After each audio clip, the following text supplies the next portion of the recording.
I say hello to the internet. Hello, internet. Hello, internet.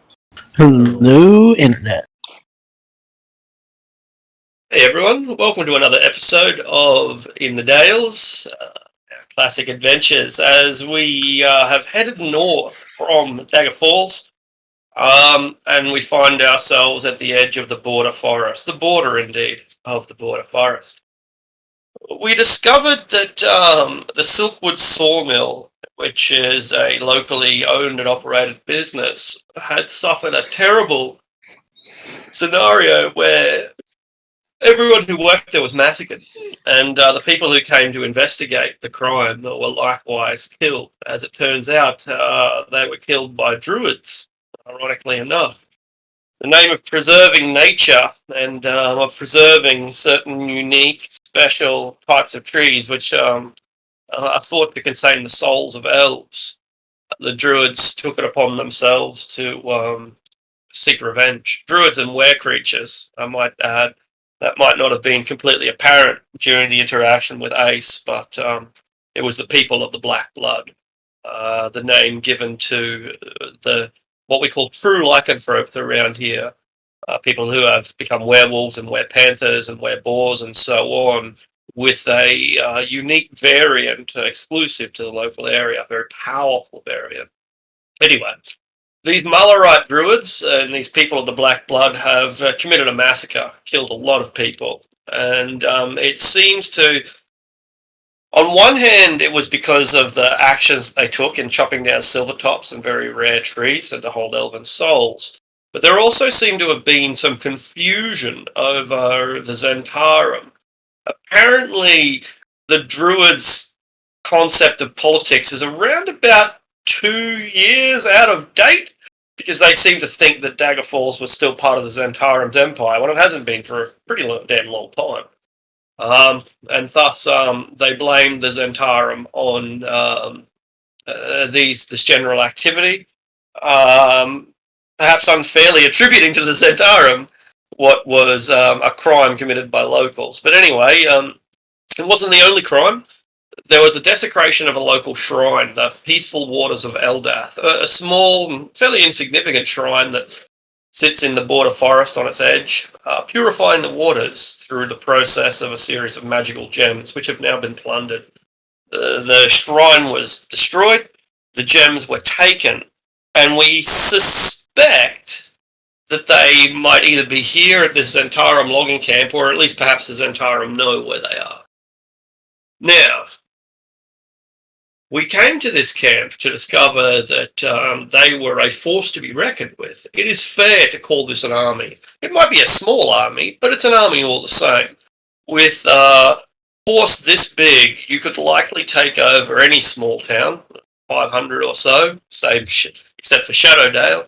But that's another story altogether. Not many villages of 500 people have archmages. But a small town or a large village could easily be taken over by a force this big. And yet, in spite of this, we have taken it upon ourselves to get involved. We have awoken the beast, and our intention seems to be primarily to free these slaves, Badine women who are joined in chain gangs of 5. There's 10 groups of 5, 50 slaves. They are being directly protected by an ogre who was sleeping, and more indirectly protected by some scouts. Human scouts, so they probably can't see in the dark. They might be half-elves, but if so, they're carrying torches anyway, so... these scouts have gotten involved, they've raised the alarm, and now it seems that the entire camp is awake and aware and ready for action. So,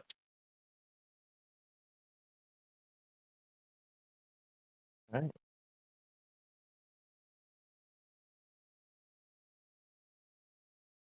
Mara, you find yourself in the edge of the forest, as I think that you've just disguised yourself as a Badine by recollection. And while they might be screaming at your arrival, that's not as significant as it was a few seconds ago, because now the whole camp is alerted to us anyway, so your presence is no more agitating than anyone else's. What do you do? I try to calm them down, and that I look like one of them. I've minor illusion to look like I've chained along with them. Try to keep up and enforce the deception going on. If you're going to try to calm them down, you can make a persuasion roll. You'd normally have a disadvantage due to the panic, but your disguise helps to counter that somewhat, making it a flat roll. Alright.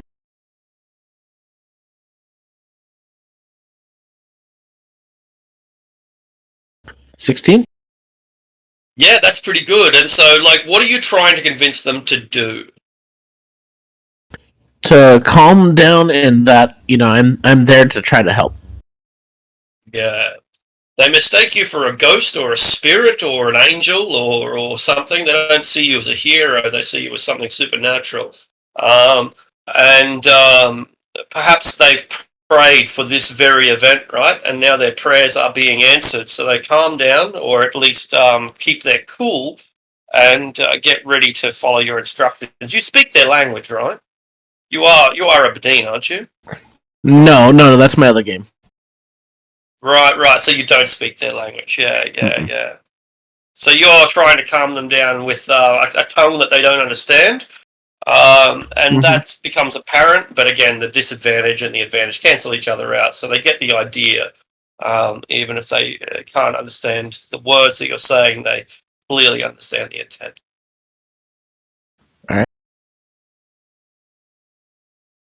I'm assuming that was my action. Yeah. Yep. Yeah, that's your action. Yeah. Do you have a bonus action or anything? Yep. Not right now. All right, sure. The women from now on will effectively give you the help action. Like if you want to break the chains or whatever, pick the locks. They will be helping you in that regard. All right. So, Artisan, do you remember how far off the map you are?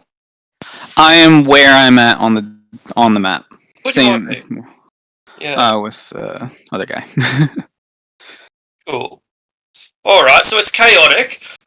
There's an ogre in front of you. You can see him through the underbrush, being through 15 feet of 15 feet of leaves. You can make him out quite clearly, but he's still got a little bit of cover, if that's relevant. But the moonbeam is burning away all of the leaves and foliage and branches, and just focusing straight on it like a magnifying glass reflected from the moon herself above.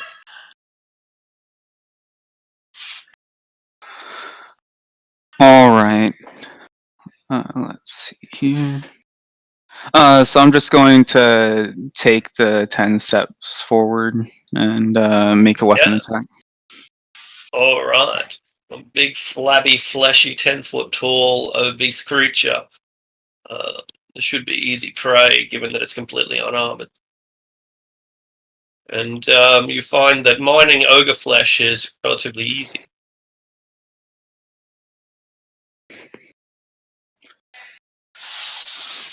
And it's a nasty wound. Yep. I'm not sure if that's right, but I'll say that's right. I think that's. What's your strength? You got a strength bonus? No, I guess not. I have no. Okay, no. Yeah, not yet. And then I guess that'll be my action, and then as my bonus action, I'll have my Steel Defender make a Force-empowered Rend attack on the dog.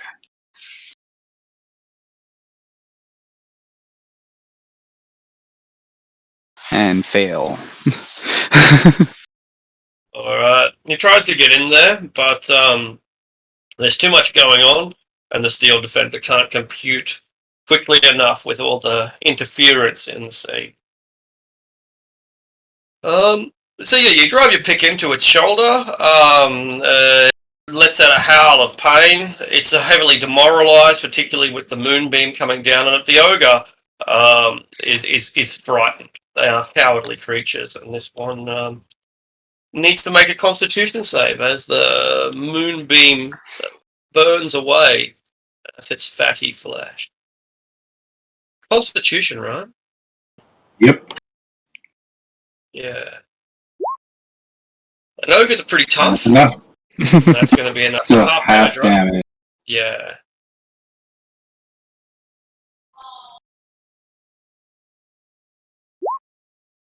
Perfect. But he is terrorized, and as mentioned before, ogres are naturally cowardly creatures.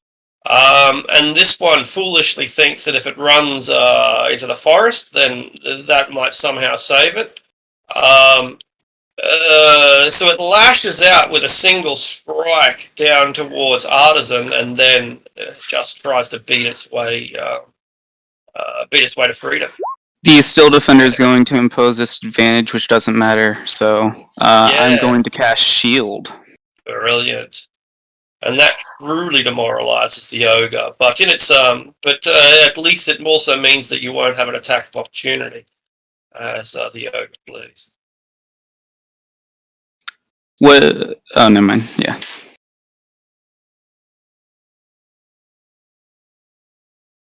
Forgot. He's not like.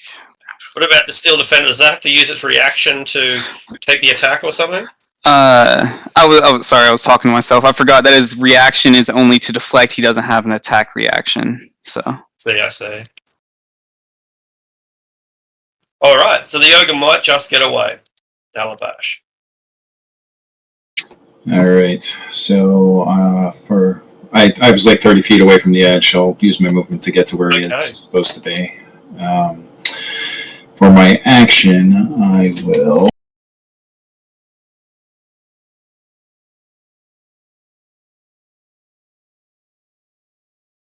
I will move my moonbeam, which has a range, which I can move at 60 feet, and we'll move it over this.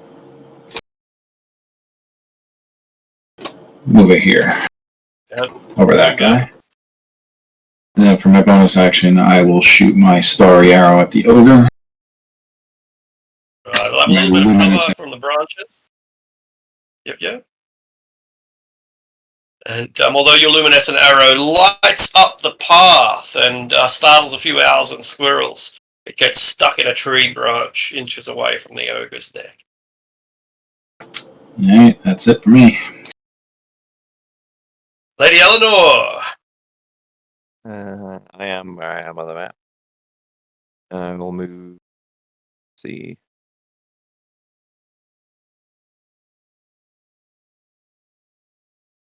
I'll move here. And I'll carve into the fleeing ogre. Alright. Or at least you're close enough that he has his cover isn't going to help him. Go for it. Hack into it. Slice. Alright. You slash at the back of his leg, causing him to slow down and wince and wail. But he is still desperately trying to get away, even with your hook into his ankle, preventing him from moving. Alright. And remain where I am, so that I can take my reaction attack when he moves on his turn. Brilliant. The scout caught up in the moonbeam. She endures the worst of it. The horse is not so. Oh, just barely makes it as well.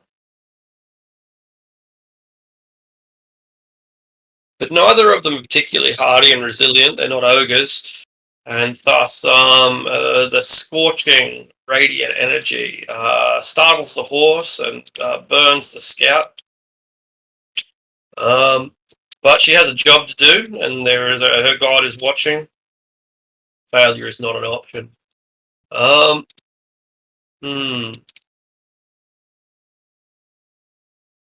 I guess attacking with the short bow is the logical thing to do.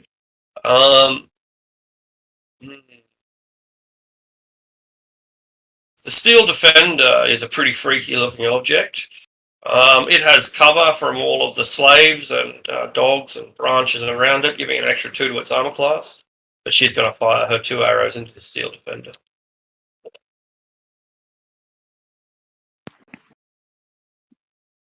So one First attack one and a hits. second. I'm just waiting for the other ones, I think. Yeah, there we go. They both So hit. yeah, accurate. She's an accurate archer, and those arrows sink into the insectoid creature. There's not going to be enough to destroy it, though, is it? That takes it down to half. All right. She's pretty satisfied with the result, and wisely gets the hell out of the moonbeam. And, runs over to this to a window here, a shuttered window, and starts bashing on the wooden shuttered window.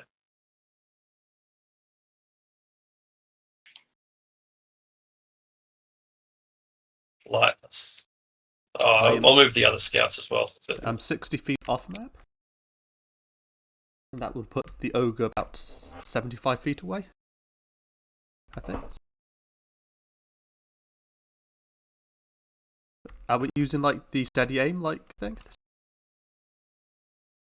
I don't mind if we use the aim optional rule. Yeah, so yeah. Yeah, it's not an official rule. They removed it, but if we want to make aim a bonus action, it's fine with me. Is it really? I thought it was withdrawn. Is it right? Oh, I thought that they took out aim, like it was only UA. I thought. I'll double check, but I thought it was. It doesn't matter. Okay, so I won't use it for now. Sure. I'll use bonus action insight fighting. Yeah, so I'll make an insight check against the ogre's deception. Okay. Ogres are known for the deception. I was going to say the lowest I can roll is I think like 16, but not. Is it? But not 18. No, the ogre is too smart. So I will shoot an arrow at him anyway. Alright. 16. That's going to be enough. 6 points of damage. Which is probably going to be just about enough. He is pretty heavily injured at this point, and that is enough. An arrow into his back. It is an arrow that you're using, right? Shooting an arrow? Yeah. Brilliant. An arrow into his back, and the ogre crashes down, crushing some innocent ferns.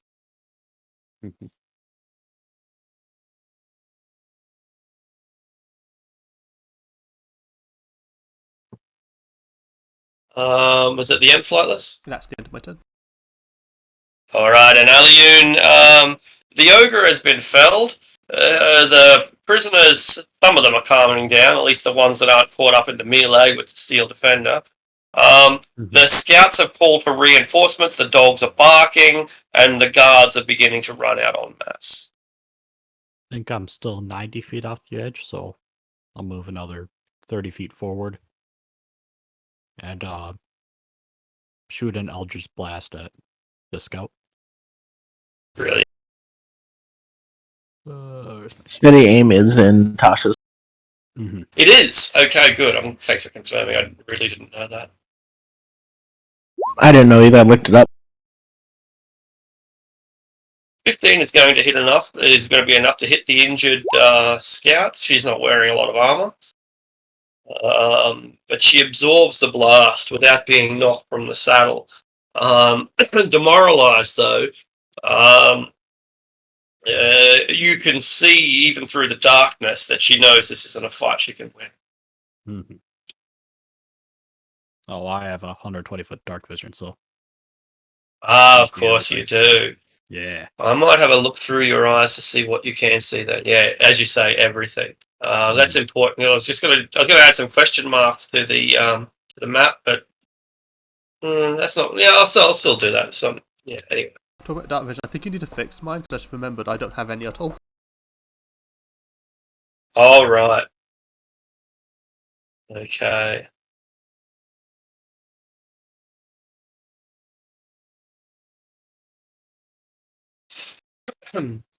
All right. Well, I'll change it for on this map here, and we'll reset it properly. Oh, it says that you don't have any dark vision. It might be the lanterns that you're seeing light through. The yeah. the whole place is pretty. Yeah. Yeah, but not here. Speaking of which, this scout was meant to run up. Takes the dodge action, as does this one.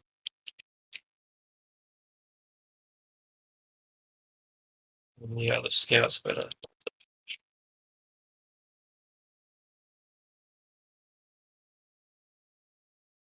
Okay.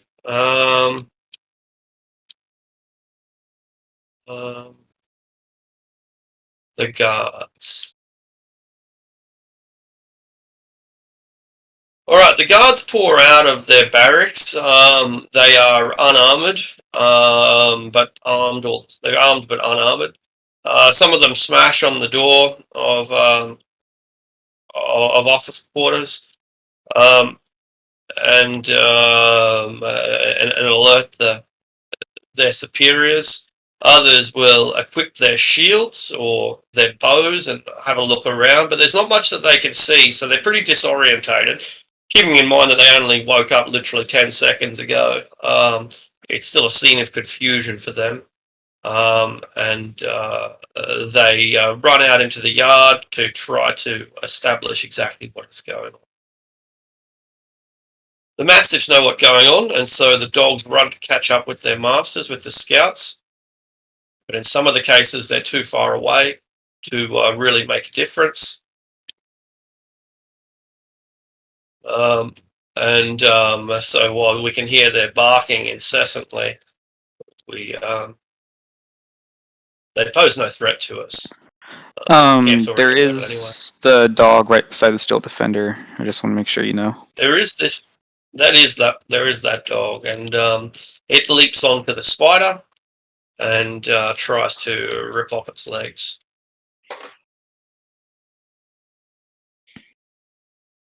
But the steel defender is stronger than the dog's teeth are.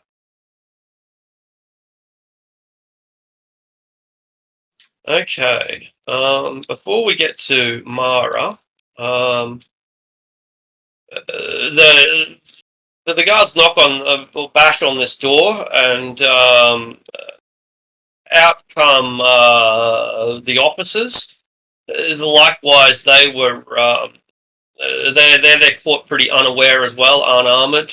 They grab their blades and pour out into the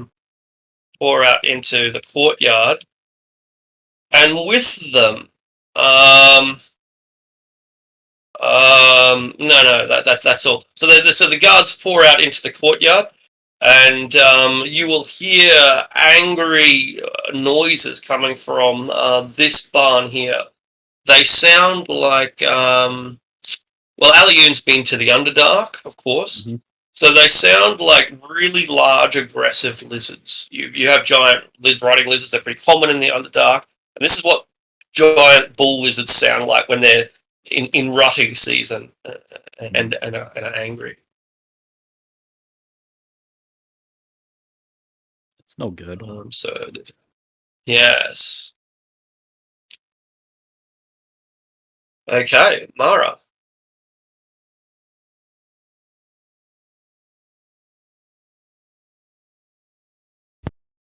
I will, like, down in the bushes, try to, I'll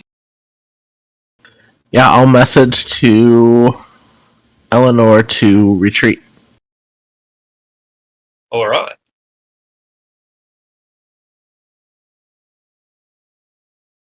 I can reply to that, can't I? You can, up Yep. to 25 words.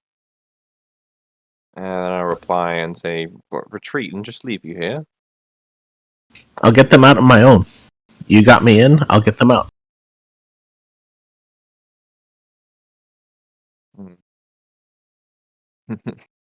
But they need not to be caught in the crossfire. True.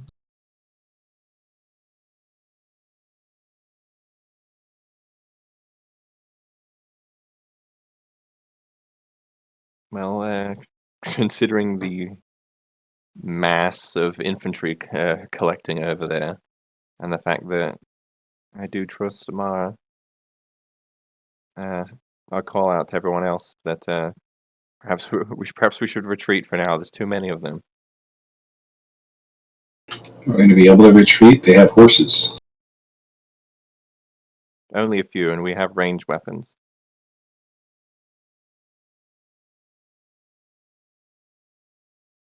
All right, if that's what you think is best.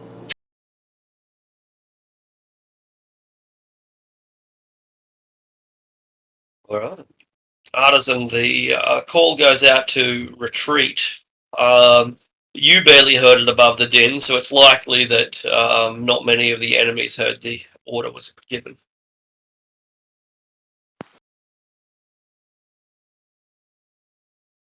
Are we leaving the civilians? That's what it And we appears saw to we be. kicked their ass. So I'm going to take 10 feet forward and attack the dog.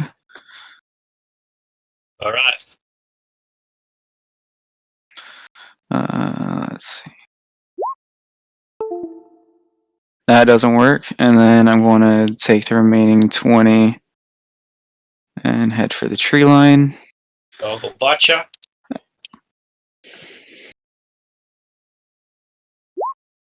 Make The a dog won't strength hit. save. 17's on an up for, right? That's good. 19. And then the still defender will make an attack. Oh, rip.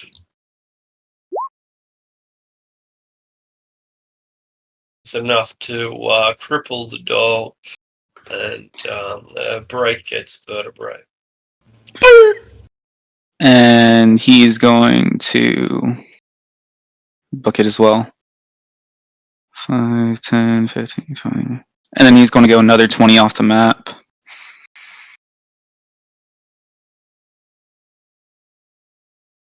All right, you are now off the map. Still defender, my character would still be on it. Sure. You know what's going on, so that's fine. Okay. There comes a roar as if from a lion inside this building. So there's a reptilian roar from this building in the north center, and a lion's roar from this building in the west center. You then hear, or rather see, these great wooden doors shaking, unshackling, and you hear the sound of a chain being loosened, allowing the door to open. The ogre is dead. Dalabash. All right.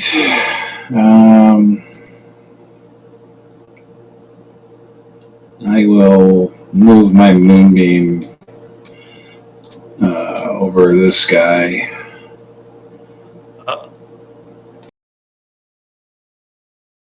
And then I'll move further into the woods 30 feet, keeping myself within the 120 to that guy, just getting out of it, getting just in the 120 foot range away from that guy. No worries. And I will end my turn there. There's no one within range to do anything. Lady Eleanor, you look back at Mara and you wonder how she's going to be able to achieve this goal of hers. The slaves are in groups of 5. Though they have a manacle around their ankles, their left ankle usually. That manacle is connected to a chain. That chain is connected to a ring. That ring is looped over a pole, much the way a shower curtain might be. The pole is stoppered at both ends so that the rings can't slide off. When Mara frees a group of slaves, she's going to be freeing them 5 at a time. but there are 10 groups of 5, and the horses can cover that area in the same amount of time as it takes to pick a lock. Yeah, it's quite an insurmountable task. So I can only glance in her direction and kind of give her a look that kind of says, "I hope you know what you're doing."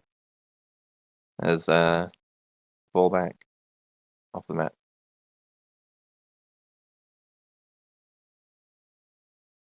Because at the same time, while I would like to stay and fight, obviously, she clearly has some sort of plan, and the alternative is to fight God knows how many soldiers and whatever horrible creatures are inside these buildings, and I'm not certain that we can defeat all of them.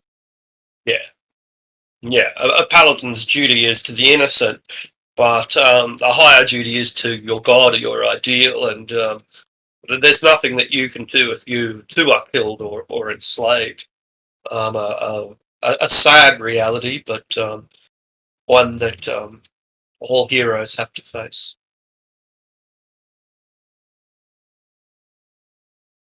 The scout, or the scouts, close in upon our position. It's obviously easy enough for their horses to reach the edge of the forest. You could do it at a canter, let alone a gallop. That guy gets a moonbeam, right? You put the moonbeam over him. Oh yeah. Sorry, I forgot to move.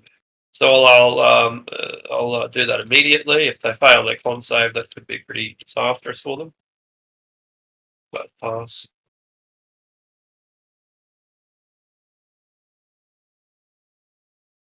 Oh, it's a nasty bolt, but both horse and rider endure the pain, knowing that their deity will inflict more pain on them for failure. And the 3 scouts move up to the edge of the forest. At this point, their horses, they're not useless, far from it. But the horse traveling through the forest, particularly in the darkness, is a dangerous prospect at best. So they look around and they see that the party is fleeing off into the forest. The injured one, I guess they'll just take some shots at you. They can't tell that Mara is not one of the Bedine. She just looks like one of them to them. So they will fire somewhat randomly at the party, but it's going to be a difficult shot, to say the least. 1, 2, and 3. So 2 of them are going to go for Artisan, and one of them is going to go for Dalavash. But it's a terribly difficult shot. You're like 60 feet in. They've barely got a bead on you at all. You're going to have +5 to armor class because of all the cover. They're going to be at disadvantage because it's like a terrible shot. So more than anything, it just appears to be a warning shot. But if they get lucky, they get lucky. So this one is into Dalavash. All multi-attacks. 1, 2. 9 and 13 won't do it, will it, Dalavash? No, not with the +5. No, it's not even close.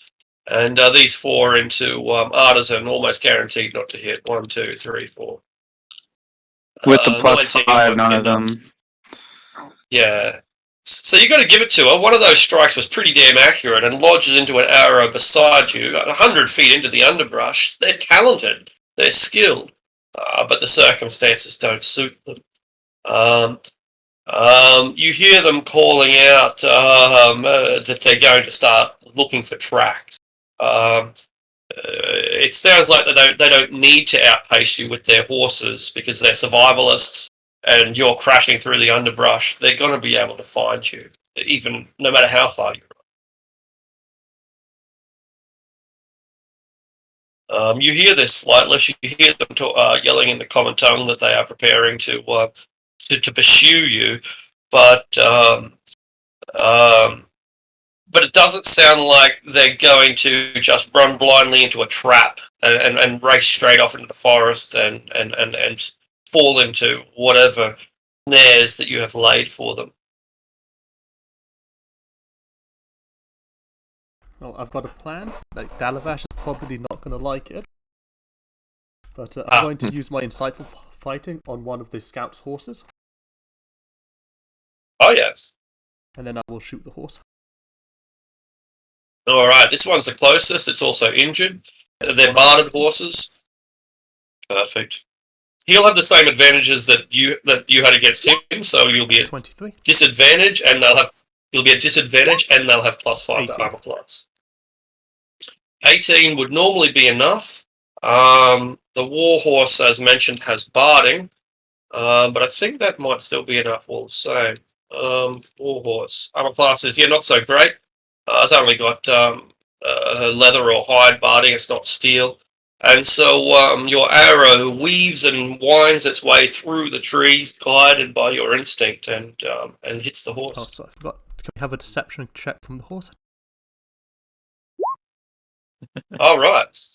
I The have, horse can't see you from this distance anyway, so it fails. I have the insightful deception. fighting. If I beat their deception with my insight, I can use my sneak attack, even if I normally couldn't. Cool. I'm going to I assume had that it fails disadvantage. because. Oh, right. So that which still means do that damage. sneak attack doesn't work. Yeah. 4 points of damage. All right. The horse whinnies and whines as it strikes, as it gets an injury from nowhere. And the rider's doing all that they can to convince it to stay on target. Then I'll move 60 feet off. Well, I'll move 30 feet away, so I'm 60 off the map. Brilliant. Excellent. Something Deeper just into the occurred to woods. me. Yeah. When we first initially started sneaking up, one of us had Pass Without Trace active, didn't we? Yes, Yeah, Dalavash. I don't think so. Natural crit. Or, natural 20. It's investigation. Yeah, but I meant if one of us did have it active, then if it's still active now, it hides tracks, doesn't it? Does. Mhm. Or it used to anyway. I'm not sure if it still does. does. I assume it does. I don't know. Like, is it one of those spells that the name means nothing, right? I would Yeah, it doesn't matter. Remember, since we broke stealth and got caught, I did Moonbeam. Moonbeam changes my Right. concentration. Okay. Oh, I just thought because we're being tracked, it just occurred to me. Well, it might be Yeah. something that once you're out in the woods a little bit, you can cast it again if you have it to lose them. I don't, unfortunately. Fair enough. This was a big cruise, so I went big right off the bat. So with my Moonbeam's my other second level spell. Fair.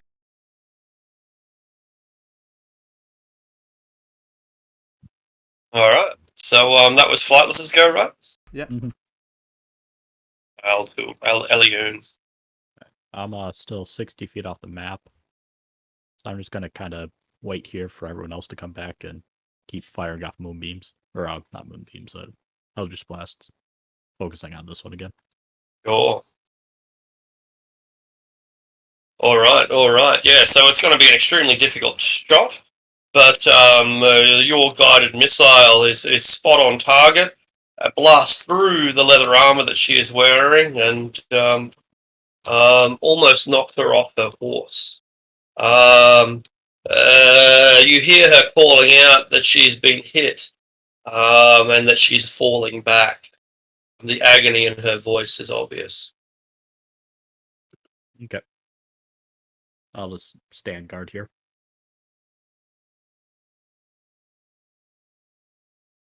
All right.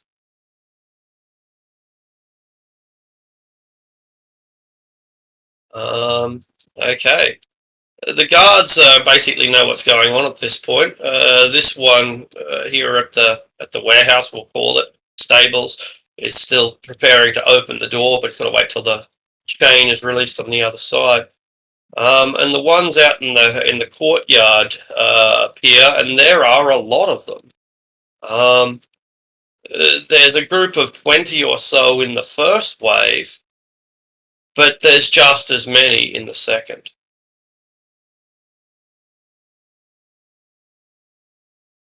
Hmm. 40 guards. Very limited AoE. Yeah, where's Fireball when you need it? Mm. 2 levels. 2 levels. The Few Mastiffs are. Yeah. 3 The for me. Mastiffs pursued it. Is that all you can see? What was I that? believe so. It doesn't matter. The Mastiff's pursuit is relentless, and they are going to be sent into the woods after you. You can hear the command given, go, get them, go! So while the trackers might not be in pursuit of you, the war dogs are.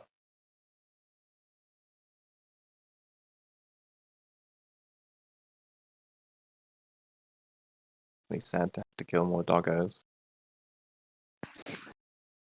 Hey, they One ruined of the them slave. runs up and starts. But they're Bandite doggos. It makes it okay. One of them is exactly bad doggos. One of the mistakes, it's the command that has been given and starts mauling a prisoner instead. I told you they were not good.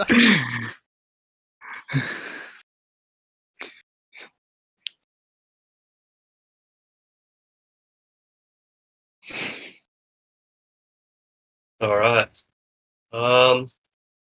Crash, thunder. The chain is released.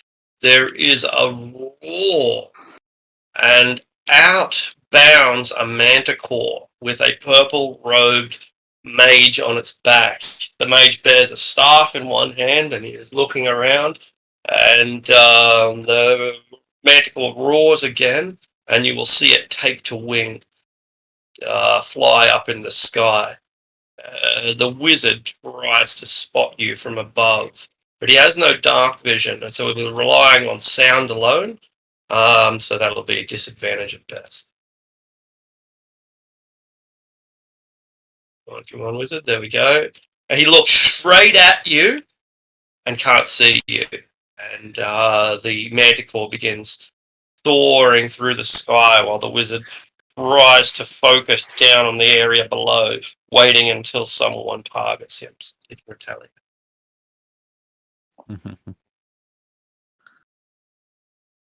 It just got a bit real. Yeah.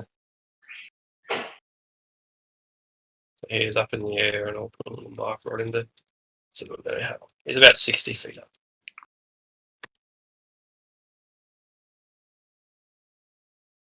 I have my doubts that we could have won this if we'd stayed. Yeah. It would have been a TPK. Like just the sheer number of guys, I think it would have been worn out eventually. But and even that's more without- so with Yeah. even more so with the wizard. And that's without the veterans that just joined the fray, right? Like 5 veterans is going to be a match for the party alone. Well, I assume he's just going to fireball because he doesn't care about the slaves and kills half the party on the first turn of combat. Absolutely. Yeah. This is an extremely dangerous encounter. This one extremely dangerous. Retreating is One damn dog rolls a freaking high We number got on a. unlucky. that's right. Pass without Yeah. trace, and they still spot us. I guess that just goes to like everything as possible. Yeah, like we didn't intend to fight the whole camp. We were just trying to free the slaves, but that fucking dog. Sherlock Bones here to ruin your TPK the party. I mean, Sherlock Bones is dead. That's the dog that died. He got his comeuppance. At least the Dahlia is still alive.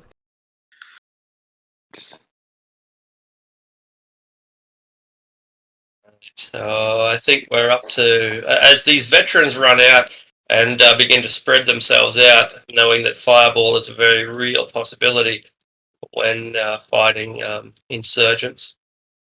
Mara, what do you do? I play along, kind of cower with the women, trying to help myself and them stay out of the way of stuff charging through. Yeah, all right. Okay, so basically taking the dodge action, I suppose, while commanding the girls to do the same. Yeah, sure. Yeah. Clear a path for the scout. But she doesn't look too particularly interested in charging them down. On the contrary, she's more concerned with the fate of the slaves, or perhaps more accurately, she's more concerned about what trap might lay ahead if she does pursue them. So it looks like she is going to do some accounting, some stock taking. Yeah, some stock taking.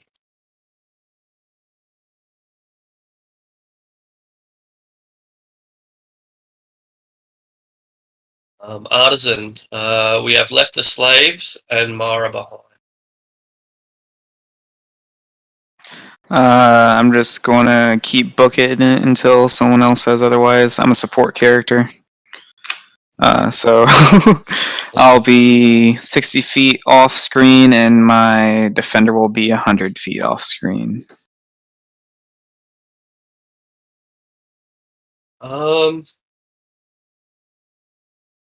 Now, most of you will be too deep in the forest to notice this, but Mara will not.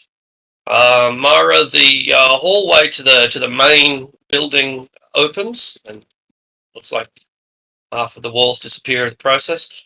And out strides a heavily armored figure that is familiar. She yanks open the door to her own stable, her own barn, and that reptile roars out in recognition, kind of a screeching, clicking sound. She is dressed in the same full plate that we saw last time we saw her at the old fort. Is that showing you, or is that not working? Doesn't look like it's working. It's showing. Yeah, It is? Okay, cool. Might be the interface is a bit different since I got a new hard drive. And yeah, so she emerges and releases her beast. She, as mentioned, she's still dressed in her full plate, unlike pretty much everyone else except the handful of guards that were on overnight duty, like the scouts. But yeah, a battle that already seemed impossible to win just got harder. Is that the one you have a contract with, Mark? Had. Build my contract. But yeah, past tense had. Calabash. I will move my moonbeam up to this guy and continue to move west into the forest. Another 30 feet. All right. Lady Eleanor. I don't have a ranged attack myself, so I'll just keep moving. All right. Ranged attacks. Not for paladins.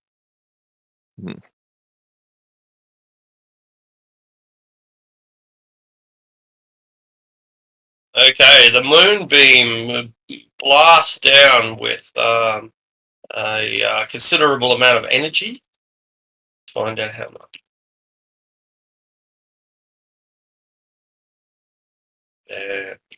It's going to send the horse into a panicked bolt. She's pretty heavily injured at this point, and can no longer be controlled by her rider, partly because her rider is dead. She burns away in a radiant beam, and little is left but her smoking, steamy clothing. And the horse just bolts as fast as it can, running into the hills, never to be seen again. The other scouts withdraw. They see how dangerous the moonbeam is, and they see that it moves at a relatively slow pace, at least compared to their horses. So they run out of its vicinity. Or this one to the south does. The one to the north probably doesn't really notice it much and is more concerned with the slaves, and does a bit of accounting of what she's got. Myra moves out of the way, preparing to allow the rider free passage, but she doesn't take the bait or the ruse, and instead we'll take the dodge action as she gets an accounting of how many slaves that she has lost, which apparently is 0. If she's got I guess we thwarted. Oh. There's 5 She's I lost see that's dead. 4, 5? Yeah, 4, 5. Because the ogre ran over a bunch Oh last yeah, week, remember? Yeah. And the one that got mauled. I thought those were only Yeah. injured. So think yeah, well, some of them yeah, they might be basically injured. are only injured. I mean, Without medical assistance, probably the end. like an ogre stamps on you as it runs past, I think you're in a bit of trouble. Yeah, true. Yeah. It'd be like a the biggest football players running over a child. Like the child's probably going to not die from it, but they could, particularly if because they got stomped while they were lying down. Internal injuries, anyway. With magical healing, they'd probably be right. Without magical healing, they're likely crippled for life. But yeah, she doesn't take the bait. She instead assesses the situation, realizes that the ogre is dead, that about 1/10 of the slaves have been killed, and ultimately, in her initial assessment, regards this as a tactical success. We thwarted the invaders. They didn't achieve their objective. We lost the ogre. But our forces... I don't like the ogre anyway. Right? We're still at 95% strength, and they achieved roughly 0% of their objectives. And Yeah. So given no new not a target, bad I will result. bonus action stealth. Not very well, and then I will move and dash 60 feet further off the map. All right.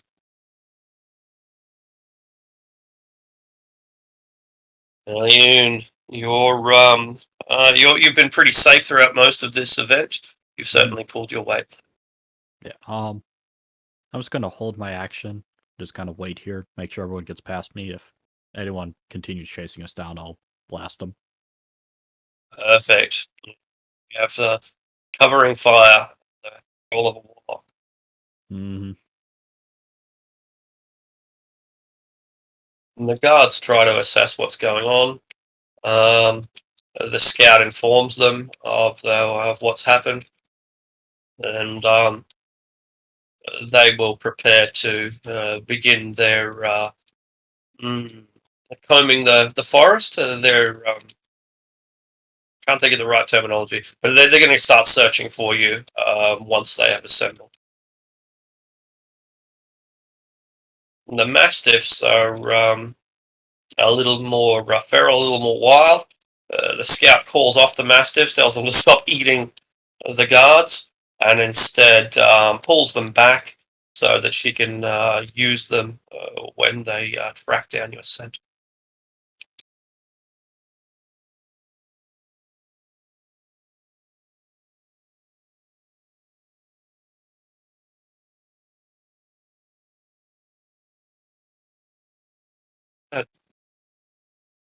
There was a scout who perished, and I don't see where she is. Was Is it? the Yeah, I token think- still on top of like the horse token that you moved? I don't It got think moved up so. here. Yeah, I thought that was the one up here. Yeah, I thought that was it. Good. So that's good. It's accounted for. All right. So that was the mastiffs. The wizard once again makes a perception check as he flies over, trying to see. Once again, disadvantage because he has no dark vision. And does anyone? A 10's probably going to be enough because we're not stealth. We're just running through the forest. Yeah, the only one who 10 would be stealthed enough. is me, and I rolled under his perception. And you rolled under his perception. All right, so he has found you. In a broad sense, and when I say a broad sense, I mean if he drops a fireball on you, then that's probably going to be enough. a forest is remarkably poor cover against fireball, as you could probably understand. Ross. Yes, we remember. Yeah. Okay. Here's the other dog. The veterans fan out and but continue to hang back since this could all be a diversion and the true target could be coming from a different direction. In fact, it kind of seems that way. That unless their objective was to free the slaves, and perhaps it was, then likely this is just one big diversion and the main force is going to come from the south or from the east. But for this reason, they're remaining not too far away from the main camp, preparing for the imminent call to return to the headquarters. So I guess this becomes the Mara show at this point, since the most of the party has escaped. But you're still on the front line. Yep, I was gonna stay with them until kind of after things have settled down. Try and do some sort of long con. Pretty much, yeah.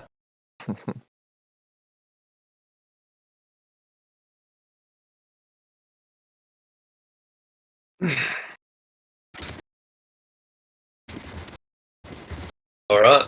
So yeah, playing the long con, and it's working so far. You haven't received another glance since the initial stock taking. Do we go out of initiative? Everyone's just hiding or running or holding actions, right? It was the wizards letting us go. Yeah, forgot about him. Yeah, no, that is relevant, and he's not. And he's just spotted you. So we guess we do have to stay in initiative, yeah. So Mara, do you have an action? Just continuing with my ruse, staying in character. Like, effectively, I don't know, I almost feel like I'm effectively dropping initiative at this point. Because I'm not being looked at. I've initially passed for being part of them. Yeah. Yeah. So Artisan, you look up above, and you can see that the wizard has found you. He points his staff in our direction, and you can anticipate what comes next. What are you going to do? I want to take a shot because I'm just 60 feet off the map, so he would still be in range of me, unless you want to count Pythagorean theorem. He's about 80 feet off the ground, though. He's about 80 feet up in the air. Which is why he's the dark vision isn't. So he's about 80 feet up in the air already. Oh, so I can't even see him. Probably not. No, you can hear the roar and the beating of wings, but you probably can't see him. No, he has no illumination. Okay. Let's see. Hearing it, I'm just going to continue running until I find like a bigger tree or something that can then obstruct and take the dodge action. Because I hear flapping. Yeah, good idea. And the thing, if I don't give it an action, is automatically dodging. So he's actually gonna stay put and just dodge. Okay. Theodora is she mounts her beast, and the wyvern takes to the sky as well.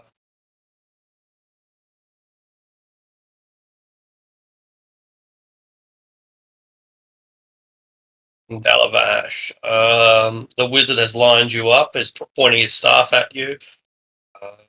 It's a terrible situation to be in. I'm going to try to distract him by moving my moonbeam onto him.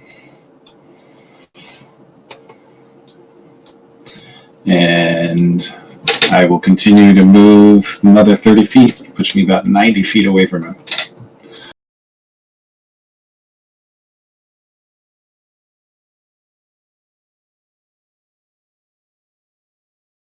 All right, that's good. That'll put you outside of the death range, or at least if you are targeted, then only you will be in the death range. Kind of a lose-lose or a win-win, depending on your point of view. Well, hopefully the moonbeam, just makes him just ignore. Here's what it is. Hmm. Lady Eleanor, it looks like there is a spell attack incoming. Artisan is preparing to jump out of the way. Dalavash has run deeper into the forest. Where are you? I'm not quite sure, but I'd say I'm trying to keep pace with most of the party. So within 30 feet of most of them, hopefully.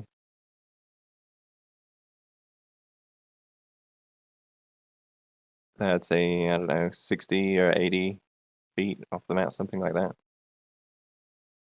All right. I don't recall saying how far I moved each time. Yeah, it's not that figured. It's too important. Yeah, I mean it kind of is, but we need not be pedantic about it. Well, seeing the spell Yeah. attack incoming, Yeah.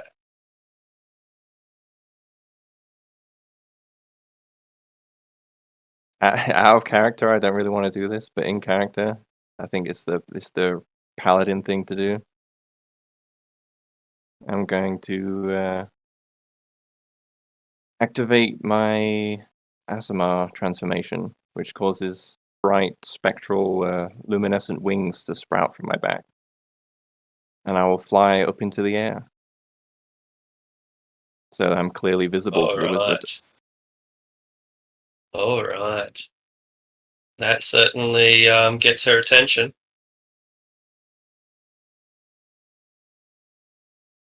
And so yeah, activate the thing, fly up into the air 30 feet, because it's a standard action to activate it. And but yeah, that's it. Prepare to die. But in doing so, hopefully save the rest of the party. The noble sacrifice thing to do.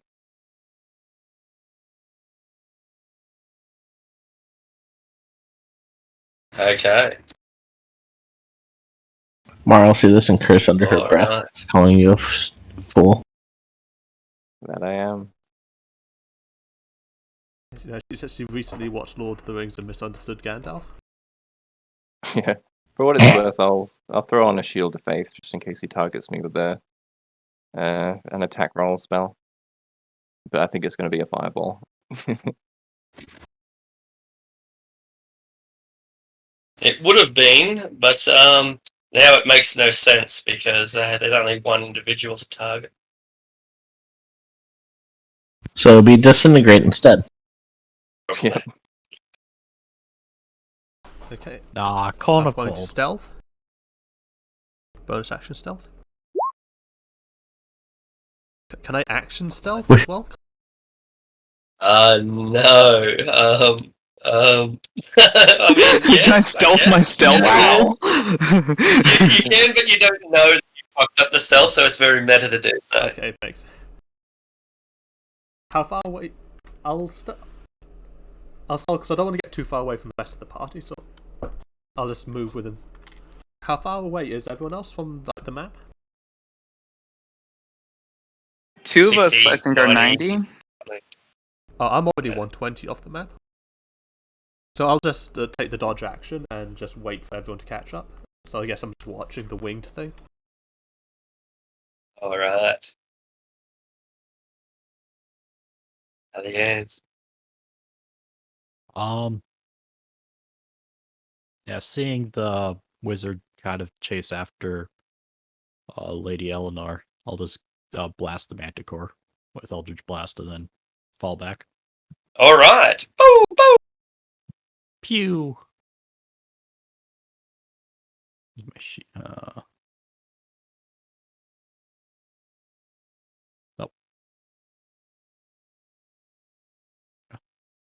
And the Manticore tilts out of the way as the blast sweeps past it. It roars in anger to come under fire from below. Hold steady, you fool! Yeah, then I'll Just run away. Great idea. And the guards begin assessing and reapprehending and checking that the prisoners are still chained and so on. Although you haven't been found yet, Mara, because you aren't chained, it's likely that you are going to be found now, since they seem to be, if not systematically looking at it, but doing the kind of inspection that is warranted. Yeah, she's got a manacle. Yeah, she's got a manacle. Yeah, not they're not looking for people like you who are infiltrators. They're looking for people who have been freed. And I had cast that to create the illusion of a manacle last week. yeah, of course you did. Good point. And so we'll say that they give you a casual glance, see that you're still chained. They don't even look at your face. They're looking at your ankle. Perverts that they are. And they. I mean, they can't see my face, right, with the burqa. Exactly right. But they can see your ankles, and that's positively scandalous. They lift it high enough, they may even see your calves. These Badine women will never live this down. That's right. Yeah, the shame. the dead Will one. be... Well, that's particularly those. So Yeah, so the guards, they systematically do some inspections. The mastiffs pick up the trail. They go, don't run off, but get the trail, and the dogs are like bloodhounds now, sniffing. They know which way to go, and they're just waiting for the command to do so.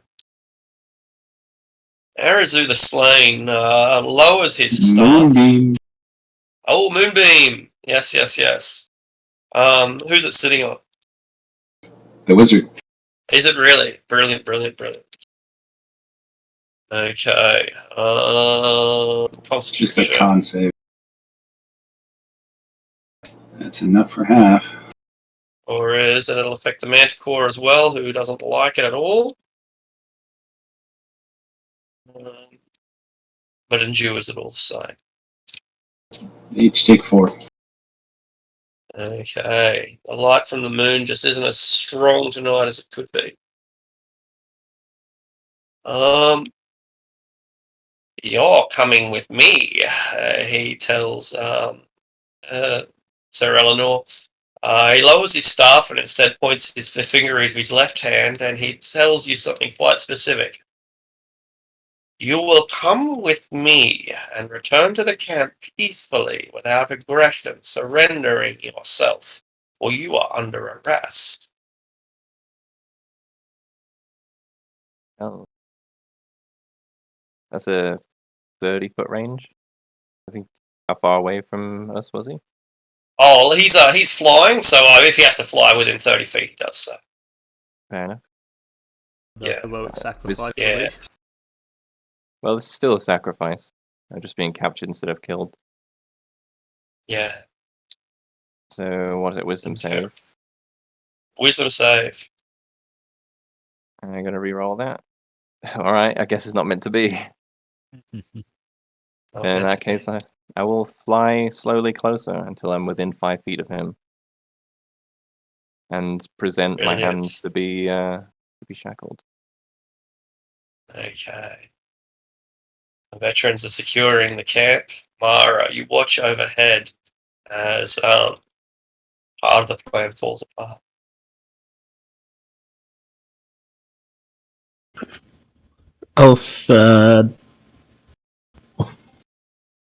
Personally, I'm kind of swearing under my breath, but Mara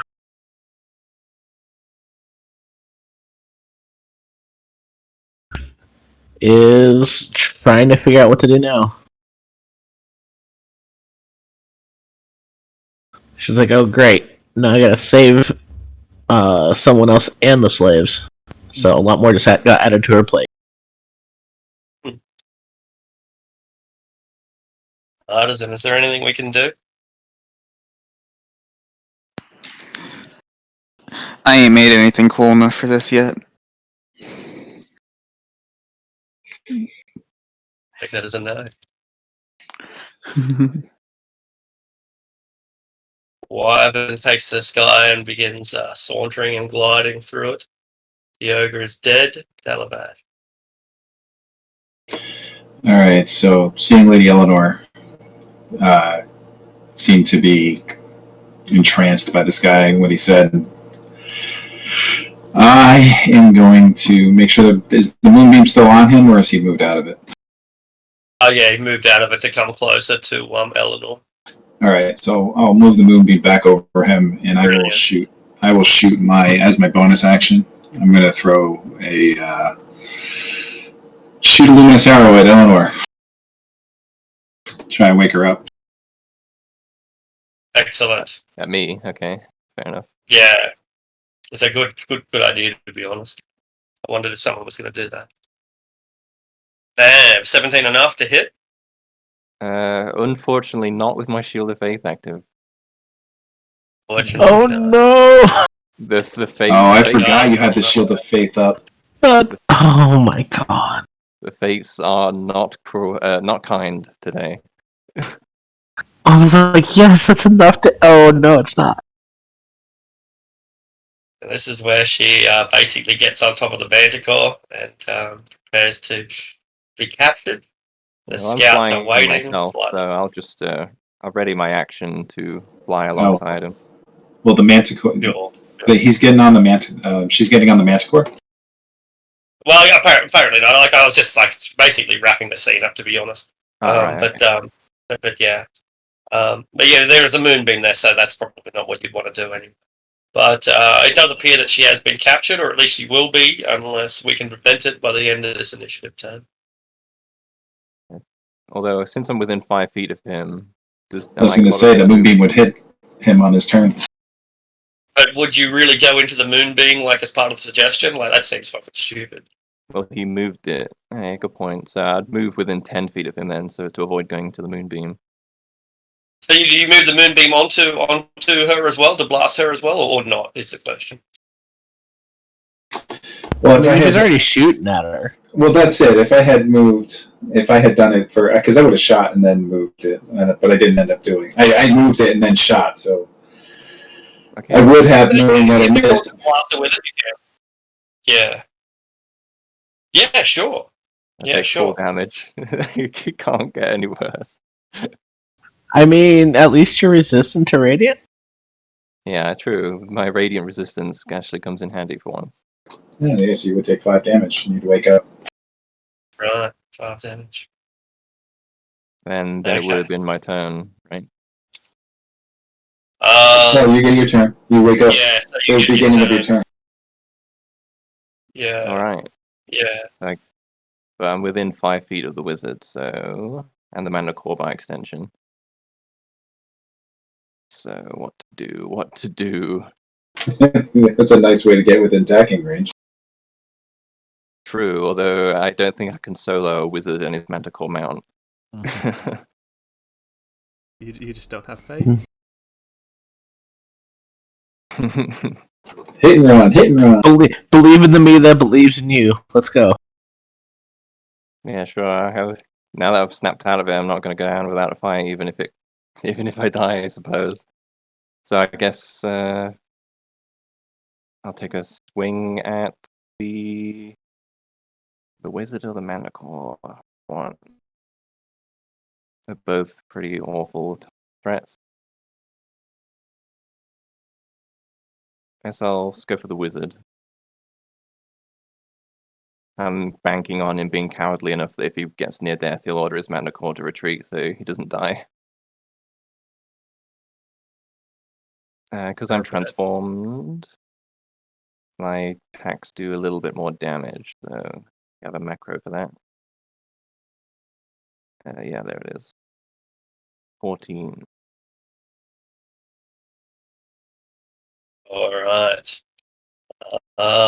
Yeah, 14 would normally hit, but he has mage armor activated, and thus he is protected by his own preparation. Can't catch a break today. No, his armor class is 15, so it's pretty close. Unfortunate. I guess I'm just here then. sure, I could move 30 feet back, but then they'd get attacks of opportunity and then just move up 30 feet and attack me again. So I might as well just stay where I am. But you would have had to have been within 5 feet, or you wouldn't have been hit by the moonbeam in the first place. Yeah, that's what I mean. So Right? it's not worth withdrawing. Yeah, because they'll get so it's attacks of not worth opportunity. trying to. Yeah, I see what Yeah, you're no. saying. Yeah, cool. All right. Better Flightless remain down on where the I am. ground. Yeah. Well, he wants to get a better view, so he'll move 30 feet up, like towards where like Lady Emily, Yeah. when the he's still a considerable distance out, and then he'll attempt to like find a better hiding position because he's going to be here for like a while. He wants to see what happens.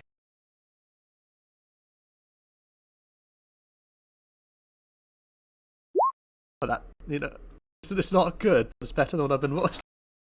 And then he'll take the dodge action It's- and it's just done. Passive perception at 11, so that'll be enough. It's barely enough. Yeah, no worries. You take the dodge action. That's a good idea. Elian, you were able to watch as the battle unfolds above you. Now, keeping in mind we're in the trees, so they're roughly at the canopy, about 80 feet up, and so there's also the branches and leaves and vines and ferns and staghorns in between you and your target. I'll kind of move a little bit closer, about 30 feet or so, and try to blast the wizard again. Or he has a fair bit of cover, but you were able to strike it.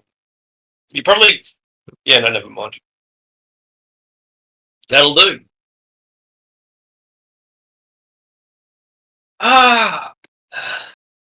We must retreat, he declares as he comes under sustained fire. But I was counting on him being a cowardly wizard. That's why I went for him. The guards and the mastiffs are waiting for further instruction. The manticore takes the disengage action and then flies as far away as it can, putting himself out of the dark vision range of everyone except for Aliun. And the wizard still has his attack, still has his action. He is going to just give you a massive fuck you and just Good. fireball you in the middle of the air. Fuck you. Ooh, it's gonna hurt. Oh, I need to make this. Yeah, because you'll die from falling from the sky if you don't. Yeah, I'll fail 2 death saves at least, yeah, and then probably die in the following one. So yeah, I really, really, really need to make this save. Fuck. You 0 plummet out of the HP. sky. You only take 1 failed death save because it's not a critical hit. It's not a melee attack or anything. But bam, you fall through the trees. Crash, crash, crash, crash. Your armor buckles and dents and breaks in part. And I think the battle's over. Aliun might be able to hit with another Eldritch Blast or something, but it wouldn't be enough to finish him off. Yeah, but I have a healing word I can throw his way. Yeah. Yeah, the party all has healing abilities, so. And I'm also in a good position to get in with a medicine check. Yeah. So between your healing words and your medicine checks, you're able to save her life. You're given the window of opportunity by the scout's reluctance to pursue you immediately. They feel like that it's probably better to consolidate and to wait, particularly since you were able to beat off both a manticore and a wizard. It seems that their belief that there was a trap set is justified, even though they're wrong. That's their assumption. And we make it presumably like half a mile or so into the forest, knowing full well that if we rest here, we're likely to wake up with bloodhounds at our throats or perhaps a manticore circling above.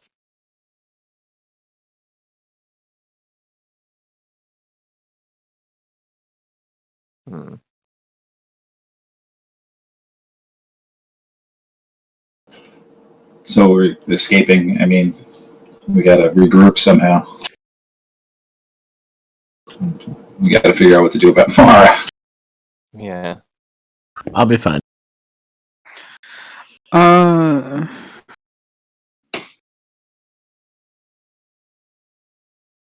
Well, guess it's that okay. was quite eventful. Yes, I'll say. Limping along, my armor scorched and blackened. You took the 5 from healing word, right?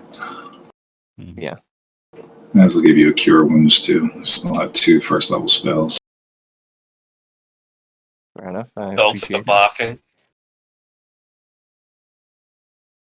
Did Yeah, we're anyone still see- moving away. Did anyone see anywhere that'd be good to hide on our way here? Not really. Our best bet would probably be going back to the West Sawmill. I don't think we'll make it. Can I do a healing spell as well, if you need it? Well, Yeah, sure. I'll before you do, I'll standard action lay on hands myself. Okay. Don't want everybody to use all their spell slots on me. I might as well use the entire pool, and which will almost put me at full health. Actually, it will put me at full health. At least this party has a lot of healing. Yeah. Yeah, that's What? true.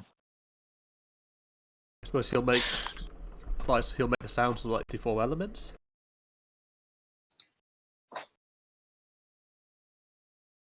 Yeah, we can try and hide there for a bit. Kind of get a good viewpoint of everything. True. Perhaps we could set up some sort of ambush. If we can dismantle the hunting party, it'll give us a better chance if we decide to attack again.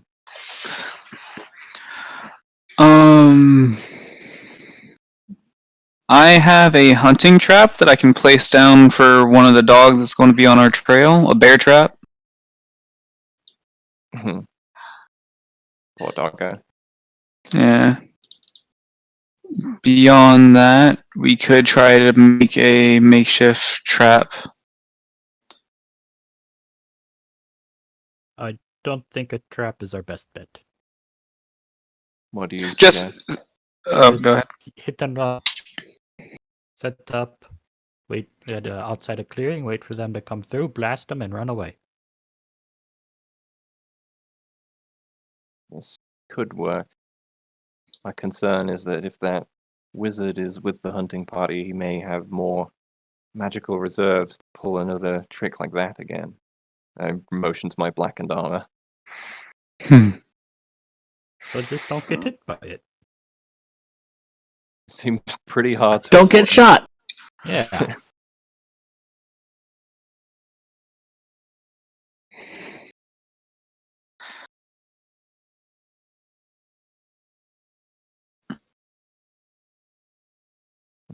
Perhaps, Hmm. perhaps the land can help us. I look towards Alan. Yeah, so we're fleeing, but we're looking for a place to hide out or something to that effect. Yeah, sure. So, let's see. There are like structures that would be elven ruins. There is large trees and rivers. There's no caves. Hills and ditches. Do any of these appeal? Ruins, perhaps, maybe, simply because they can't catch fire. Maybe we have places to hide. Yeah. I will be right back in the restroom while you guys take care of this part. Mm-hmm. If there's any roofing still left of the ruins as well, that would help shield us from aerial attack. Yeah, when we saw the ruins, was there stuff that would protect us from above? Generally not. No. You would have to rig that up yourself. There is no roof on the ruin. It's just a circular tower that has more or less fallen down. So yeah, no real cover from above.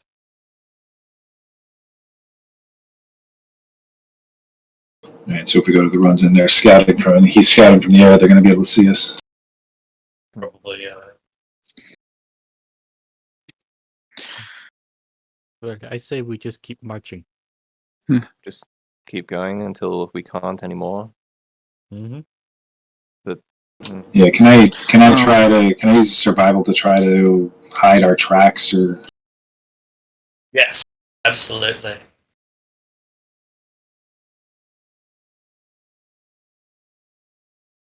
Not great.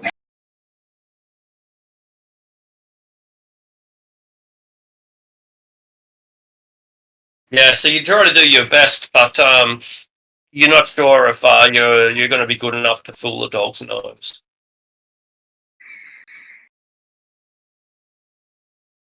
Yeah, so should we just keep moving towards the sawmill then? I'd say so. Unless we're going to jump into the portal. Well, as much as I'm loath to ask, if the druid and her kin are still there, the Zentarum and their logging camp is more of an affront to the forest than ours was.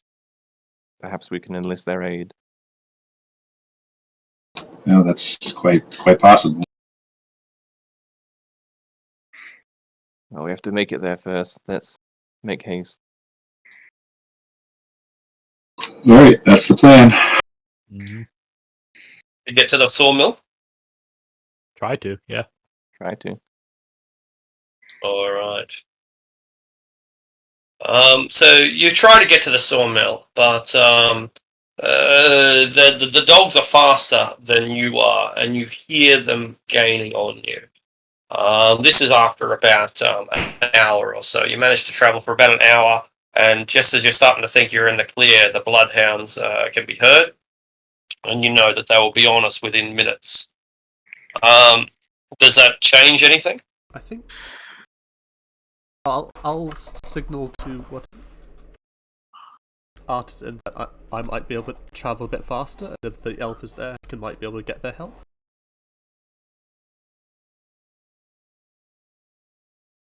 What was that? Say I can go ahead and try to get help at the sawmill. I think we should stop I and guess take out these dogs. Yes, I'll try to. Can I try to put the bear trap in the road, and also I'll be prepared to slay the dogs as they come with Bill. Yeah, we're gonna prepare an ambush, hide behind trees, wait till we see them. I'll let off some shit. Yeah, that's fair enough. I think it's a good idea to try and take out these dogs because they're just going to chase us down. Yeah, take out the scouting party, hide in the forest so we can't be seen too much from above, and take out the whatever land party's coming our way. I think we should find a particularly thick copse of trees that's hard to see from above.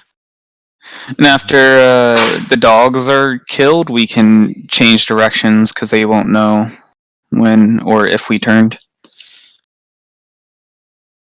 Possibly, although they might still have survivalists and trackers to hunt us. All right. So while you're looking for a place to make a final stand, you come to an old log bridge over a broad river, about 30 feet wide, not deep, 8 feet deep, too deep for a horse to walk, but not only about the height of an ogre. Would this bridge be a suitable place to make a stand? Yeah, we can wait on the opposite side of the bridge in the trees and wait for them to come out. How coming from the inside? You said there's water in the creek, right? There is. It's about 8 feet deep. Yeah. We can hide Everyone turn on the creek. Yeah, they can't track us on the creek.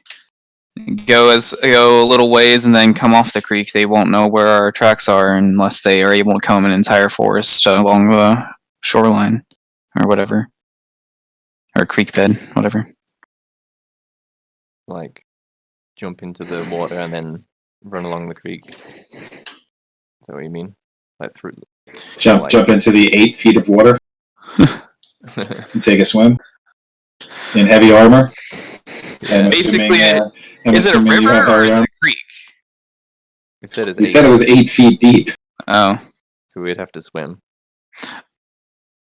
How long does it take to take off armor? 10 minutes. 10 minutes. 5 if you have help. And we could try doing that, and we could put your armor in the bag of holding, but... Well, you said they're like minutes behind us, so I don't think we have time. Yeah. I think we have no choice but to. I think we just wait on the opposite side, cross the bridge, wait on the opposite side, and then once they come out of the forest, we just blast. Hopefully get a sneak attack round. We need to be out of view because this is probably going to be a good shot view from aerial, I guess. That's why I said wait in the trees on the opposite side. Okay. Yeah, sounds good to me. And try and spread out. I think everybody saw it, but we saw how large that explosion radius was. So I'll advise that we spread out a bit. Spread out into the trees. And so which side would they be coming from? The northern side, the upper side.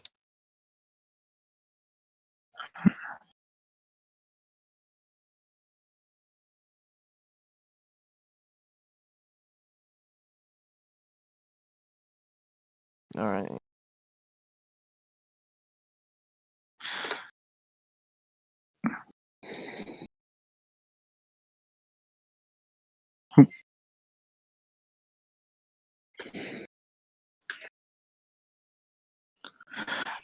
Should I be on the bridge with the highest AC?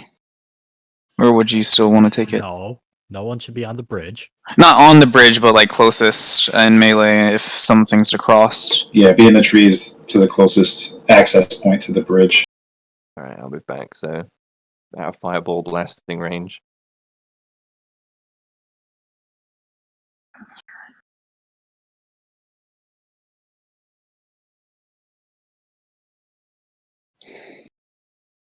I think we're pretty nicely spread out. All right, looks good. All right. Are we like hiding? Is that the sort of ambush we're taking, or are we just basically shooting as soon as we see them? We're hiding in the trees, and as soon as they come out, we can let blasts off. All right. So the dogs appear. Everyone make their stealth roll, and we'll work out if it beats their passive perception. I'm not counting on Let's see how Sherlock Bones does. I don't think you need Sherlock Bones this time. No. No. God damn it. I'll furnish it. Dun, dun, dun, dun, dun. Woof, woof, woof, woof, woof.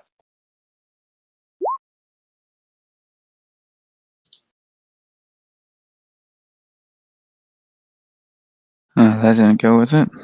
That's cool.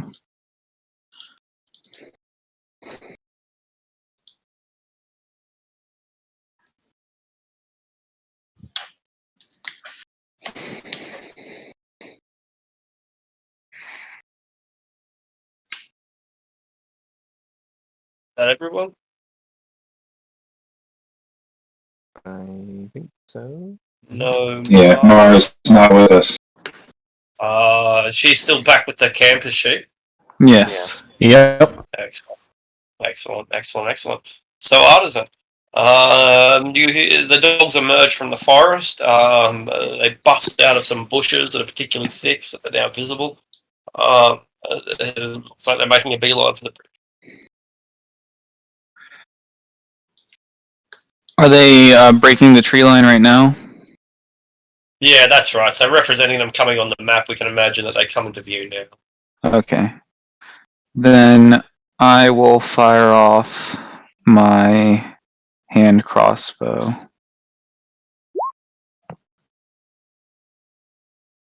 On the one that's right here. Excellent. At disadvantage. It'll be a disadvantage. Yeah.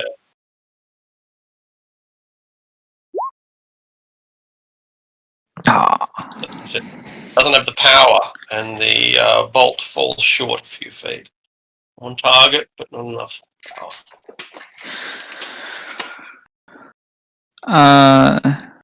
And I guess from there, my Steel Defender will just take the dodge action. Into Antaro. I'm gonna pop Armor of Agatha or Argith, whatever it's called.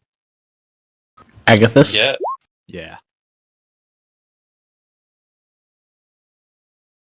Let's get ready for them to come. Excellent choice. That's going to hurt a dog pretty severely when it bites. Mm-hmm. Lady Eleanor.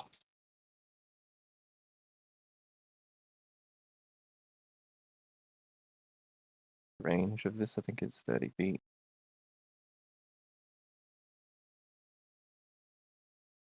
It is.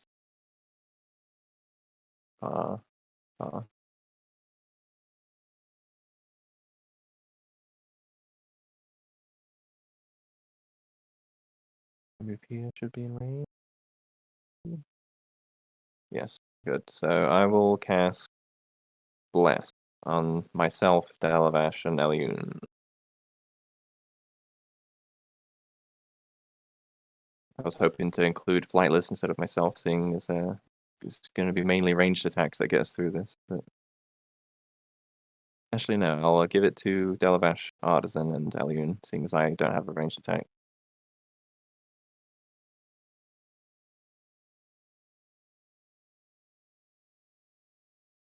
That bless? Yeah, Bless. Okay. So you can give it to 3 people, I'm pretty sure, as a first level spell. That sounds right.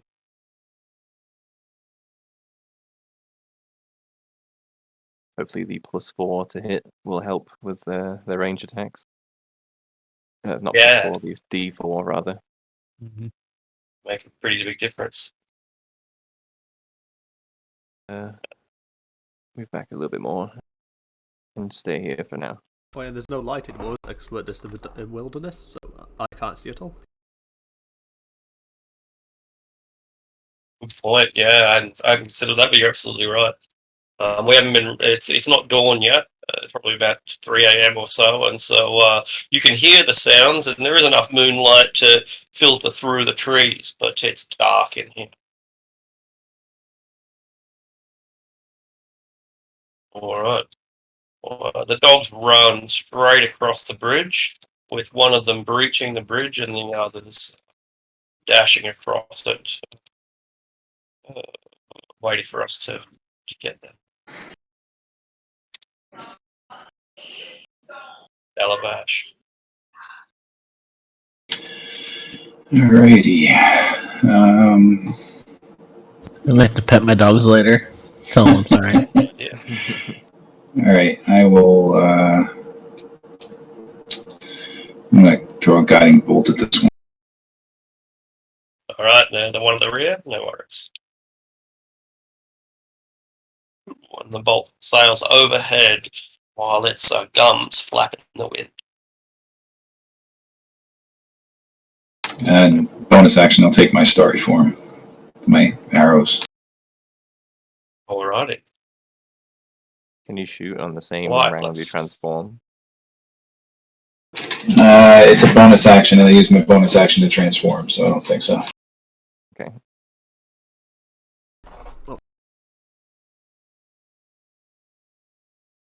Yeah, I think he'll, because he hears if he hears the clash of combat, he'll try to get an arrow off for the one here. I guess Yeah. they can't see me, so advantage, but I can't see it, so disadvantage. So it's flat roll, isn't it? Yeah. Yeah, I guess so, yeah. Never mind. Your arrow sails completely in the wrong direction. Yeah. The dogs are killing us in this campaign. Bonus action high. Yes. Excellent. Yeah, get wrecked, wolf. I mean, dog. Yep, they're not going to see you this time. The riders burst out of the underbrush They see the bridge up ahead, but are reluctant to cross it. Let's see. Artisan. Alright, I'm going to make a weapon attack against the doggo.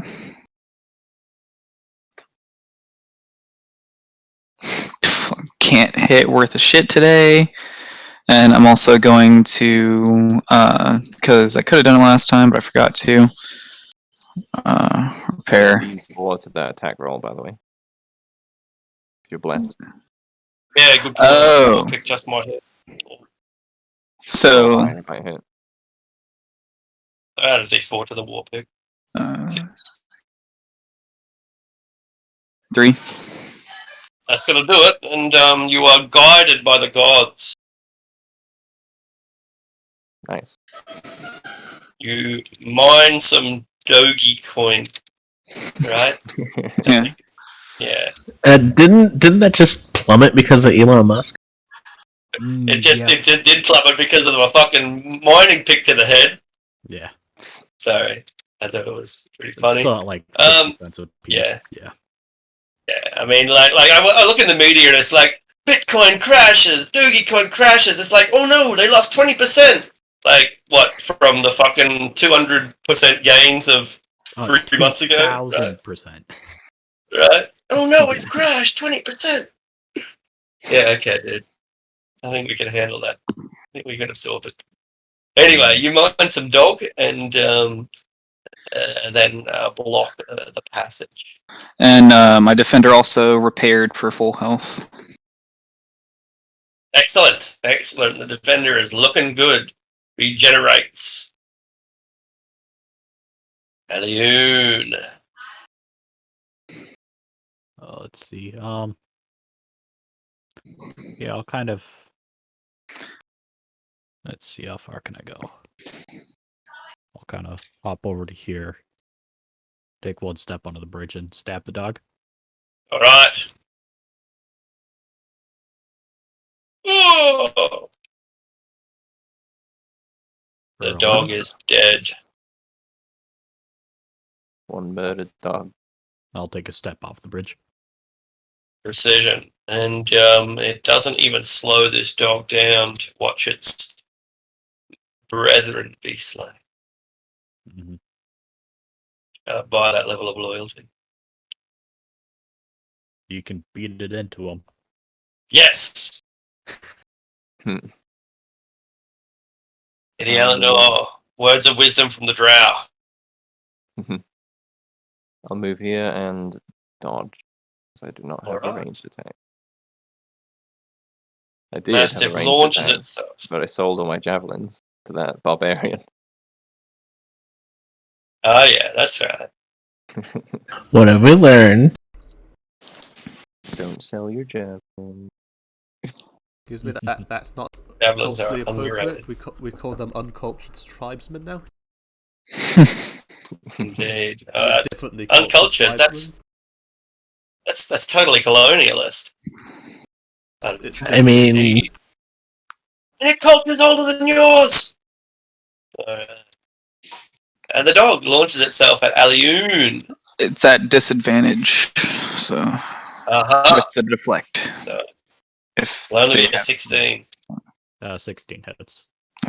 And Maybe it... 6 points of damage. Oh, the dog takes 5 points of damage and explodes. But you still have to make a strength saving. Oh. I'm going to use my defensive ability as well to see if I can counteract that 6 points of damage. It's my first time getting beautiful. to use it. Excellent.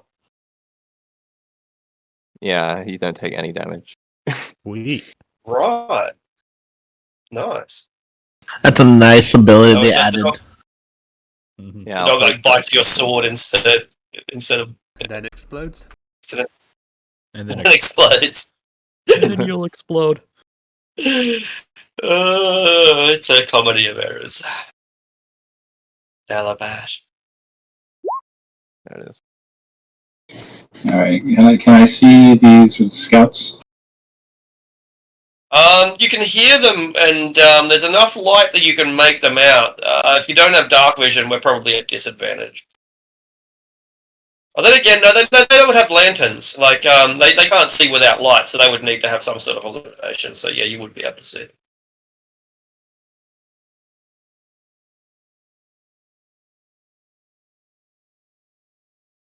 Alright, then I will throw Guiding Bolt at him.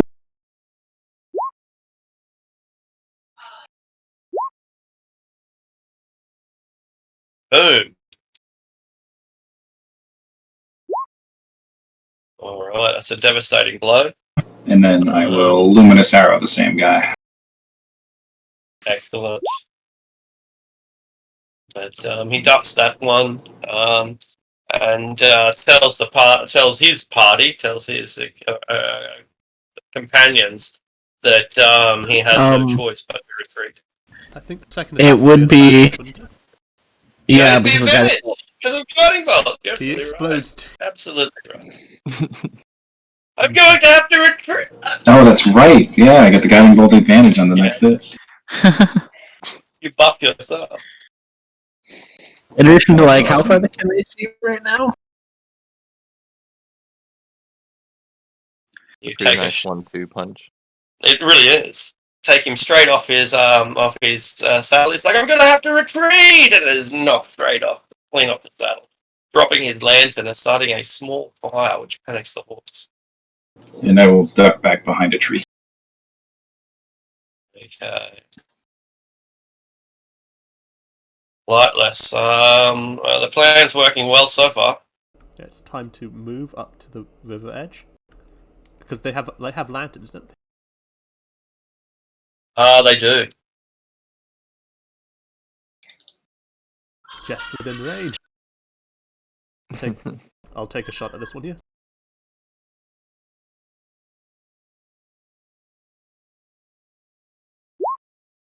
$15. 15 will do. Their armor is very light. That's 9 points of damage, and then I'll bonus action hide. 7. I'll take cover against like a tree or something. Then I'll end my turn. 9 damage. I'm hit! I can't keep up the pursuit, she informs her only surviving companion. Mm-hmm. So what she is going to do is ride forward, toss a lantern here. It's about 30 feet away, which is the range of how far she can throw it. It's not quite that far, but anyway, she'll toss the lantern right down. Oh, actually, 20-foot radius is probably the better one.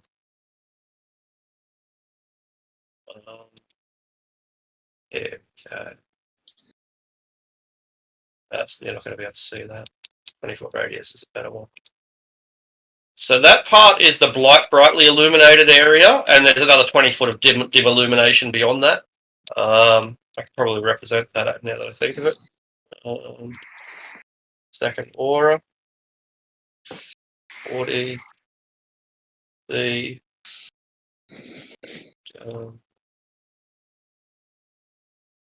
yep, like that. So she hurls down her torch and then rides off into the forest where she can seek more protection. And the one archer that is still in good shape is just going to pepper you with arrows from the other side, staying a little bit out of the light. Instead, dropping her own torch in the river. So you run up, drop the torch in the river, get out of the light. She's now in darkness. And she will aim for the only human, which is in this cluster. She will predict that Eleanor is a human. Incorrect, of course, but that's her assumption. So she thinks she'll get advantage. She does not. It'll be a flat pair of rolls. Yeah, so I'm dodging at the moment. Oh, and you're dodging. So 18 and 21. 18 and 20. Oh, yeah, both hit. Brilliant work. A stupid human can't see in the dark. That's right. Brilliant She'll never tactic. see this coming. So that's backs up a little bit further. Very clever. Pretty clever.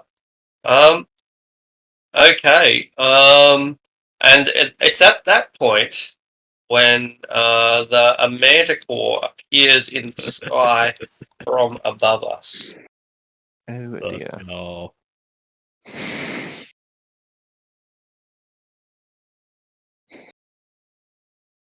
The rider appears to be wounded, as does the manticore itself. I think Arctic's thinking he's fighting our high-level party even from before. No, I'm really relentless with this particular Zentarum camp. It's specifically put in there to force a response, much like the one that you've done, where you get in there and get out unless you have some kind of army to back you up. And even when you do Immortal get in werewolves. and get out, yeah, the mortal werewolves. It worked last time, right? It worked last.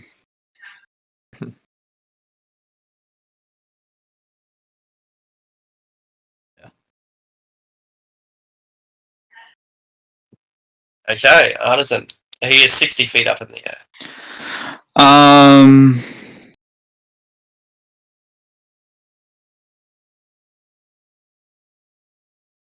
I am going to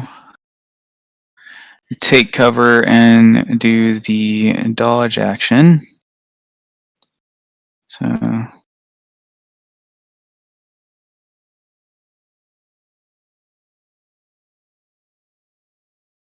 And my Still Defender is going to walk up to the torch and use his force attack to try to push the torch off the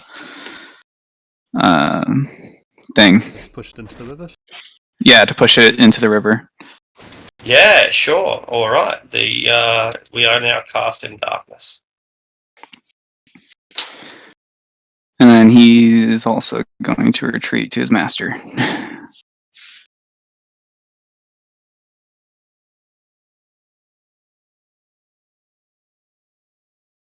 Right.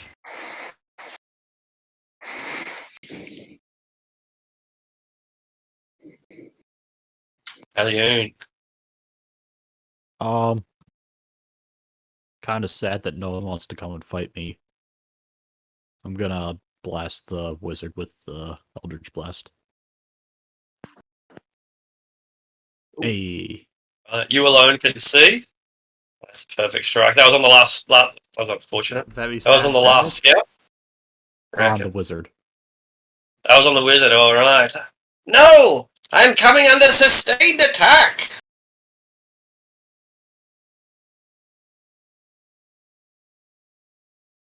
That's all I can do. That's not too bad. Not too bad. No, it's Mastiffs. pretty bad, but Well, I mean, it wasn't too bad. It was just your Kamehameha wasn't all it was made up to. Mhm.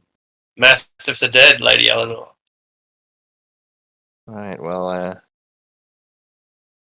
try as I might, I can't manifest those wings again.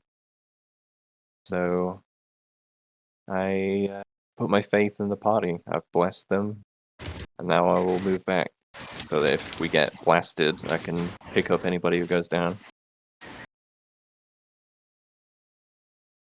All right. And I'll dodge.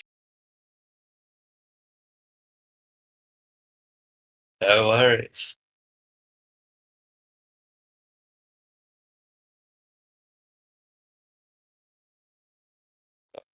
Righty. Dodging, flightless. Well, that I can't see them, but so there's really not much I can do. We can hear We're the not. flapping of We're wings. like how far away from the mountains? Pretty far. Well, it might scare them because like if they think that a bigger ambush is happening, it might cause them to like withdraw. And I guess gonna try to intimidate them by making like the sound of like the ambush. The guys like Nate make it look like there's going to be Great an idea. ambush happening. That's a good Would idea. that be deception or intimidation? Yeah. Deception is probably appropriate. Yeah.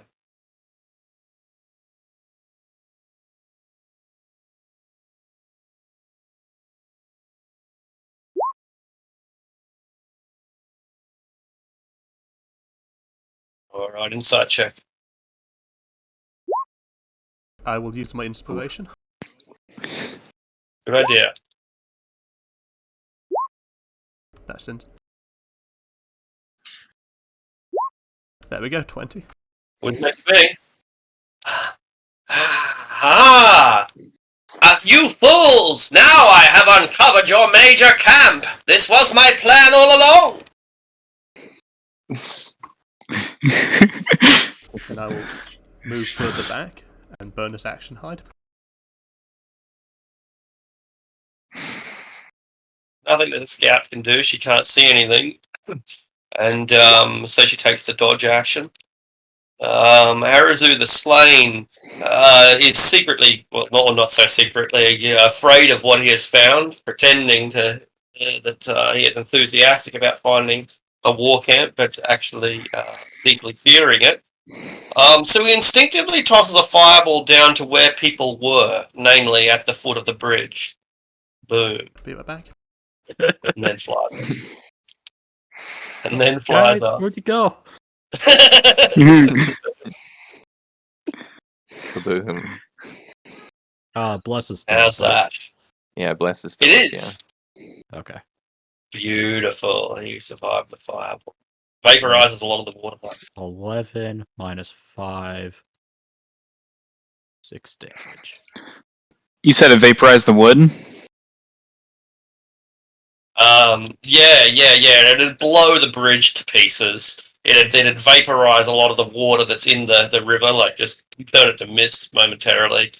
But most importantly, their attack breaks off at this point. The wizard doesn't want to run into a squadron of 20 archers. The scout can't see shit. This horse runs into the forest and goes wild. We have defeated them, and we have gotten away. Oh, could I take another shot at the Most of wizard us. as he's running away? Yeah, absolutely. Yeah, absolutely. You've got 120-foot dark vision. We'll give you one more round. Yeah, I'll throw a guiding bolt at him. All right, bam! It slams into the wizard, and illuminates him. Oh shit! Doesn't take him out, but it's a huge hit. No, it doesn't. Right? He got a little bit of healing from the priest, not much. He didn't heal him enough to bring him up to max hit points, which are pretty low to begin with. Wizard's not half. But he's taken 24 in this encounter. He had 35, so he's he's still kicking. But with that guiding bolt, that will cancel the disadvantage that someone, like if anyone wants to take a pot shot, you might get lucky, right? Like, Oh, I still want to shoot a starry bolt at him. all right, so you can't see him. So if you need to if it's a spell that needs a target, it can't be done. But if it's any other attack, you will have advantage, which cancels disadvantage for not being able to see. Anyone? I can I don't try shooting with the I don't crossbow. think it illuminates it. Like a guiding bolt, I don't think illuminates anyone. Yeah. So it provides a tracking system, and thanks to the mystic dim light gathered on the target until then, so he will be illuminated. Yeah, he will be illuminated. Mystical dim light. So you can't You really should say that it should say that, like it says 5 feet or something, to make it more clear. Yeah. But I think that's clear enough. All right, you'll have 16. Will be an advantage. He has shield. He has mage armor, but I don't think he has shield. He does have shield. There we go. Get that +3 from Bless. All right, Oh, you might yeah. need it. 19 versus 20, yeah. It's 19. Will be an. Oh, yeah, he's 20. Yeah, he +5 armor class. 15 mage armor. Shield brings it up to 20. So just barely survives. Womp womp. Almost. It's close. What would the damage have been? See if it mattered. Yeah. He still would have had 1 hit point left. Had 1 hit point. All right, and so the wizard flies off, licking his wounds.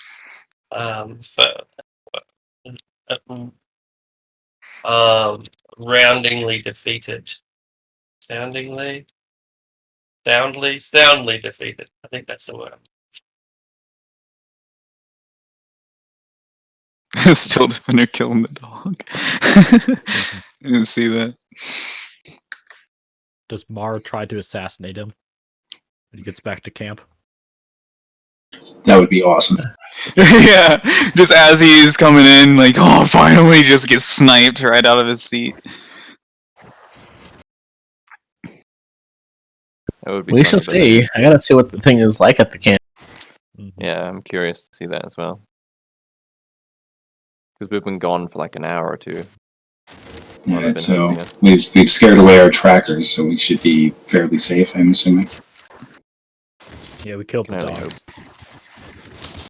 Make whatever we're trying to do another survival to bury our tracks again.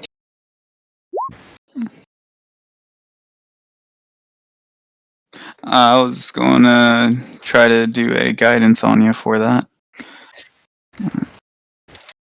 Was that added D4? Yes. Woohoo!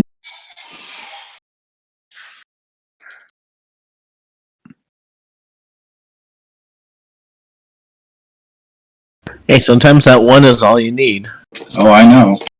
Been there. There a few minutes ago.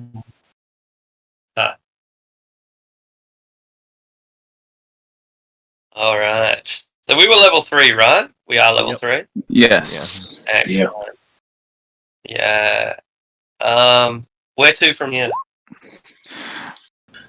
We'd wait on Mara. Most likely the only place she would think to go, which is where the last place we were, was the sawmill. Mhm. And we know it's Yeah. at least protected from undead, so... Yeah, I'm still at the Zentarum logging camp. Well, that's a few But you are. days So let's- travel, or is that how long is it to the sawmill? Like almost a day, I think. Basically a day, yeah. Yeah.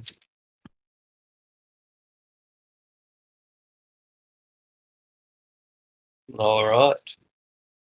Well, hopefully we'll rendezvous somewhere, probably at the sawmill, perhaps at the stone home, and if there all else fails, then at Dagger Falls. There's kind of 3 locations that we probably expect each other to go. Oh yeah, we're first go to the sawmill. Probably camp there, I'm assuming. Makes sense, right? Yep. For future times, because it would be mitigating if Mara knew now, but I can carry around a wooden block that has my stamp on it, so a tiny object, and we can put a message in that block. So if they go to the last area we were and find that block and tap it, it'll say, I can say where we were, where we will be, or something like that. So Like a in the little, future, if we get... Yeah, it's like the only use for it. So in the future, if we get separated, we can leave messages that way. And so if characters can know to look for it at the last place we met each other. At least for now, Mara has message.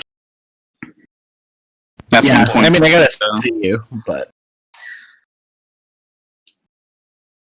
All yeah, right. Well, message is 120 feet. yeah, good point. Yes. Gotcha. Not quite sending. I'll pick that up eventually. But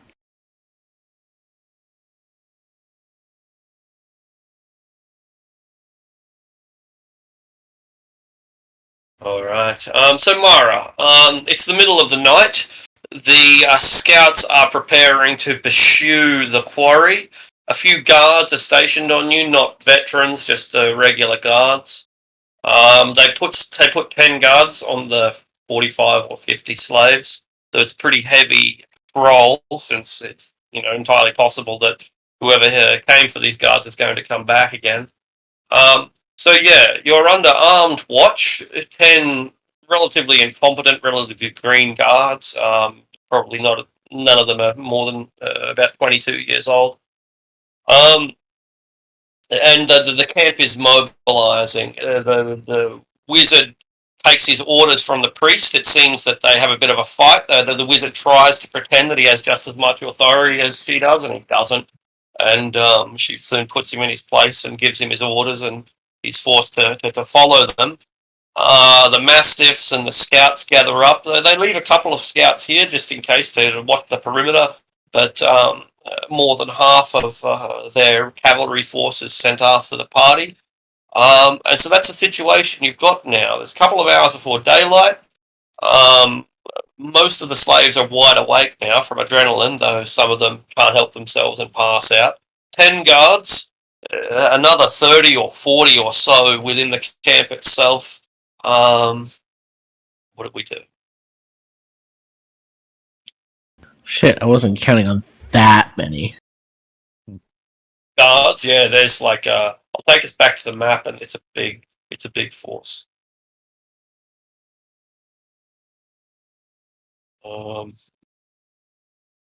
I'll assemble all of them to a point where you can probably see them.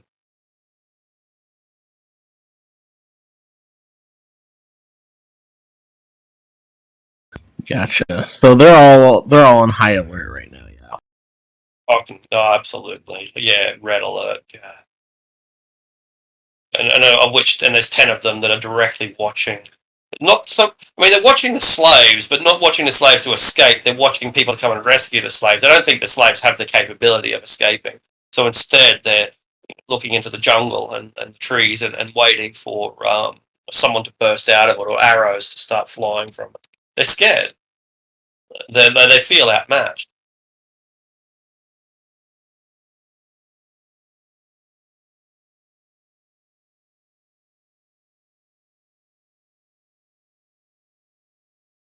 All right. Like I'm gonna bide my time and kind of let things go. Like I have an hour. You do.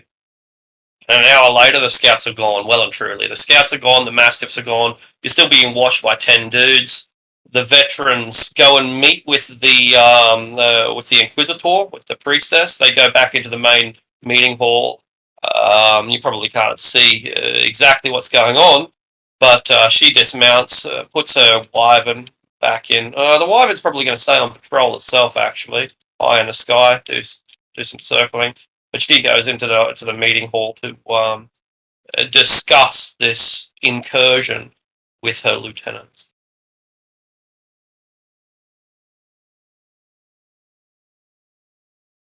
It's probably not going to get any lighter than this. The officers are occupied. The boss is occupied. The remaining 10 soldiers, some of them actually get a bit of kip. Some of them are ordered to go back to sleep so that we have some fresh soldiers for the day. But 8 out of 10 of them are now on patrol.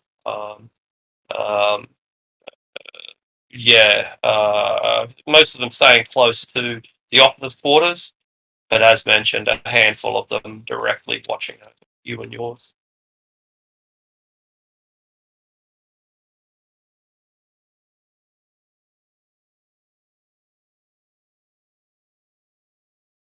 Now or never. Yeah, sorry, I'm thinking.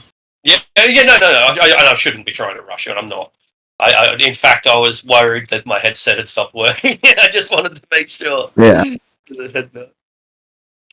Yeah. So it's now or never, but that window of now or never is pretty big. It's like you've probably got an hour to plan and execute whatever it is that you want to do. Or you could wait till Okay, sunrise. so these That might be a better idea, since it means the slaves can see. So these dogs are all gone, right? They're gone, yeah. So I'll move them off the map, since especially because they're dead. They ain't coming back. As they walk off, Mao just leans over. It's like, you'll be dead soon. Oh. Move these soldiers away as well.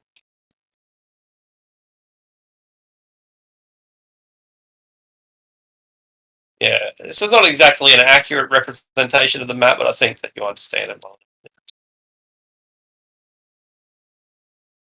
Yeah, so the guards are in amongst us too, yeah. That's right. Yeah, that's right. There's these 10 or so that I have left behind are in amongst you, because they're anticipating that someone's going to come and rescue them. So they basically surround them. Yeah, with an emphasis on watching the tree line, since that's where you emerged from. That's where you'll likely come out of again.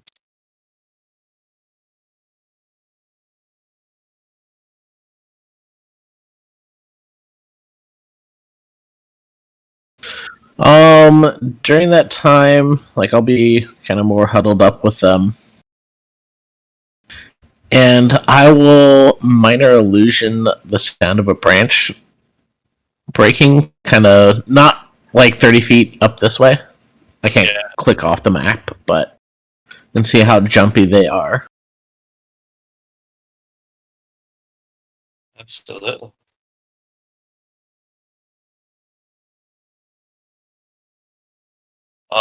I guess make an insight check. Probably, gauges their emotions better than anything else.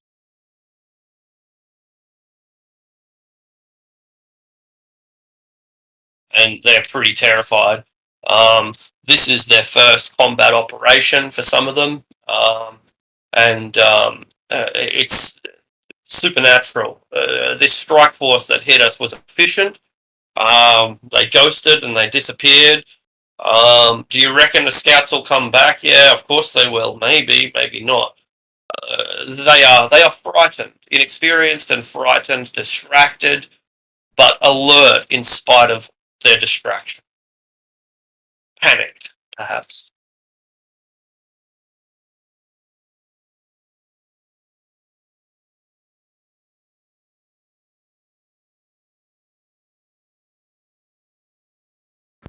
Alrighty.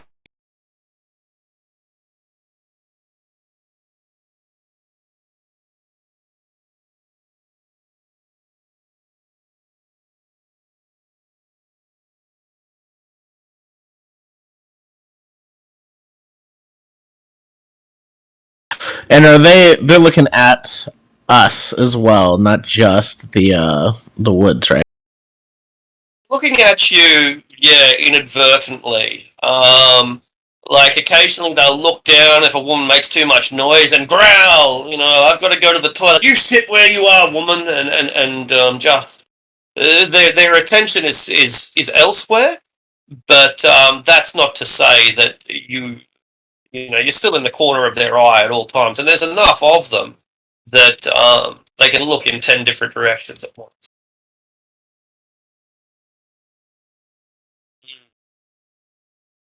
So distracted, but alert. Ironically.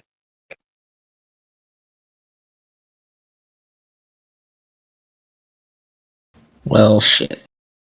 Yeah, it's a conundrum. Like you could probably escape yourself with relative ease, particularly if you're willing to carve your way free. But then your objective is compromised. And they haven't gotten rid of all the scouts or all the dogs. There's still one or two cavalry remaining behind. So making a break for it doesn't guarantee your safety either.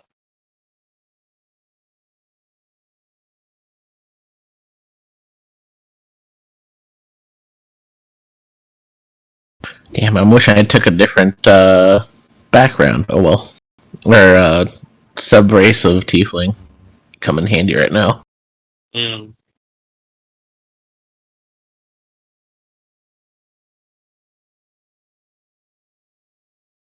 Mm. What are you going to do? It's a difficult situation because there's so many of them, right? More than 40. That's a logistical challenge. Mm-hmm. You could get away with the 5 that you're, associated with now and probably make off with them. And that's a minor victory, but even that might not work because they might start screaming, "Take me with you." Anyway, not making it easier.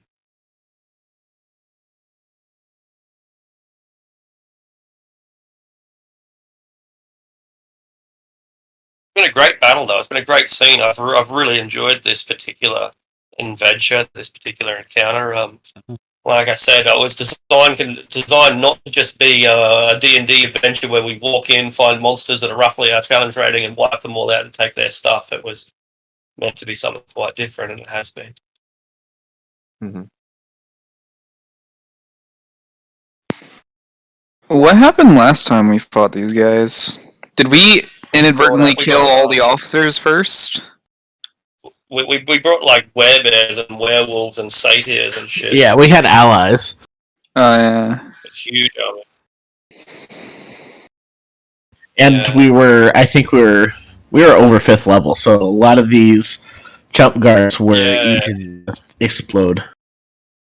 And because the monsters all hit from the south, there as soon as their guards emerged unarmored from sleeping, because we hit at night, they were just torn to pieces by werewolves. Like without silver weapons, they were powerless.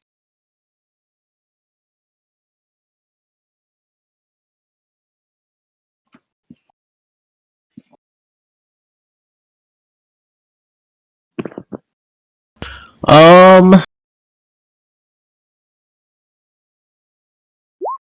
gonna use minor illusion to make a distraction. Yeah. Of like an army charging from like this direction, Uh-huh. like a bunch of war cries. All right. Minor illusion's able to do that. Sound, yeah. Can range from Beating a of whisper drum, to a yeah, scream. well, so it's probably only a single sound. But we can Like a commander, charge, boys! that works. Yeah, commander showing a charge is good. Yeah. Mm-hmm. All right, brilliant. Okay, so the command is given, the charge is given. If they were paranoid before, they're doubly so now. If they were alert before, they're doubly so. If they were distracted before, then they are doubly so. So your ruse works, but you now have only seconds to go before reinforcements arrive because they're calling for them. Alright. Then I'm gonna go ahead and take the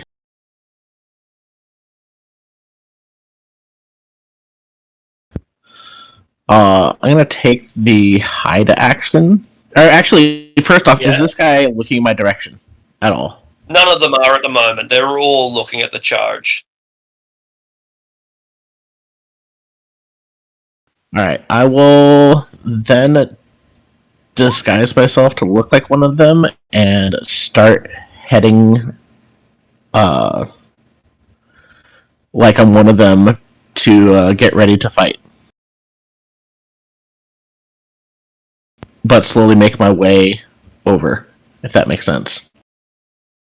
I think so. Which direction do you mean over? Like over towards where Like, the attack is yeah. coming from? Yeah, over towards the woods to kind of keep it so that I can eventually dip out. All right. They assume that you are the front line, and they're kind of happy with that. So they let you be the front line. It's always better if some idiots in front of you. Gives you a few more seconds to live. But yeah, they're calling for reinforcements, and those reinforcements will be on their way pronto. Alright.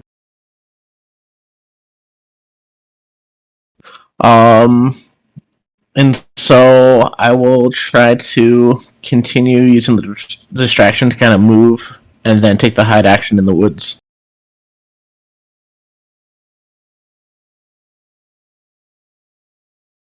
Excellent. So go ahead and make a hide check. I'm going to use my inspiration on that. I can't just roll a 2 on that. No, not right now.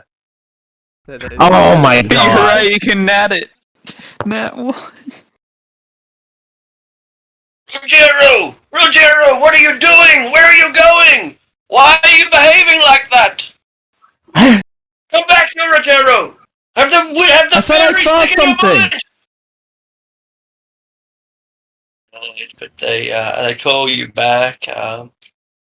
And it's about that time that the reinforcements arrive. But like where? I heard it. But there's no one there. They must be waiting for us. Well, don't run in there, you idiot. They're probably elves or something. They can see in the dark. Maybe we should burn the forest down. Go and ask the Inquisitor.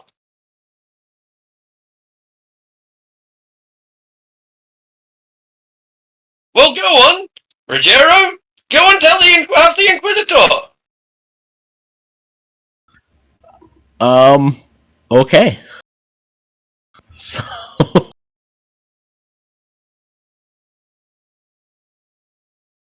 so I guess I'm going to go see the Inquisitor.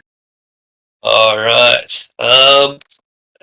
So the guard sees who you are, nods at you, knows who you are, doesn't say your name, lets you in, and you find, and they're in here in this. I might need to open. No, I don't. No.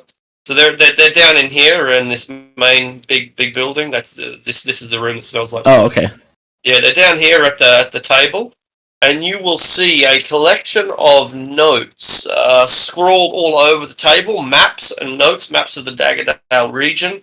There is a dagger put into Daggerdale. There is a dagger in Teshwave. There is a dagger in Voonla. There is a dagger on the far side of the Desert Mouth Mountains. There's a dagger in the Castle of the Cat. Anyway, when you enter there, she holds up her hand, doesn't even look at your face, just holds up your hand, for you to be silent while she discusses strategy with her lieutenants. And their strategy is something like, well, it would appear that the Dales are finally making their move against us. This can only be a Dales raiding party, probably hired by Randall Morn, possibly connected to the Harpers. Are you sure, Inquisitor, that it wasn't organised by the Druids or the Malarites? I hardly think so. They would have brought wolves with them, or bats, or used entangling vines or something. This appears to me to be the work of mercenaries. Skilled mercenaries, talented ones. They're smart enough to probe us without biting off more than they can chew. And if Arazu perishes in his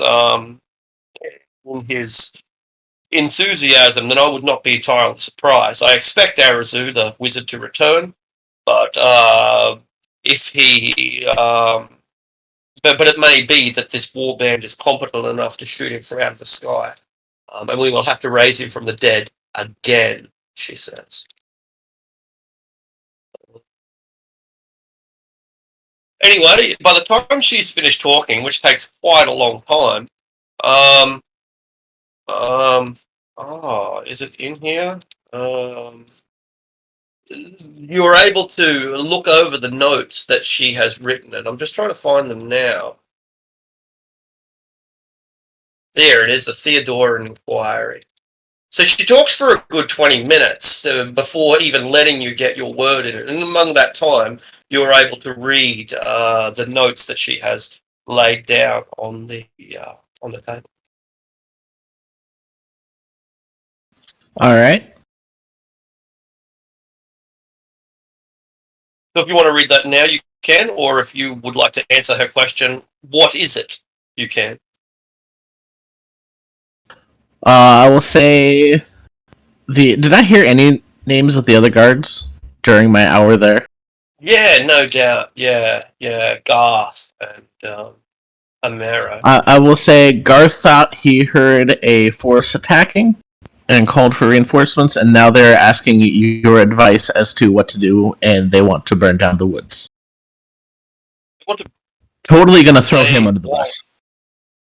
To burn down the source of lumber that we have constructed the camp specifically for.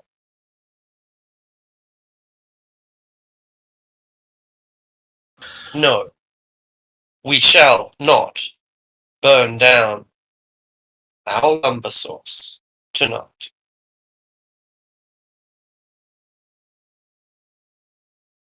That is what I thought. They wanted me to send the message. Which any message I should return to them? Bring the prisoners. Place them in the barn where Arazu has previously been occupying. No doubt he will find it amusing to have so many companions when he returns.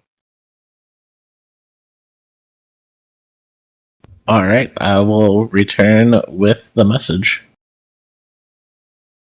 He doesn't dismiss you, just continues to discuss strategy.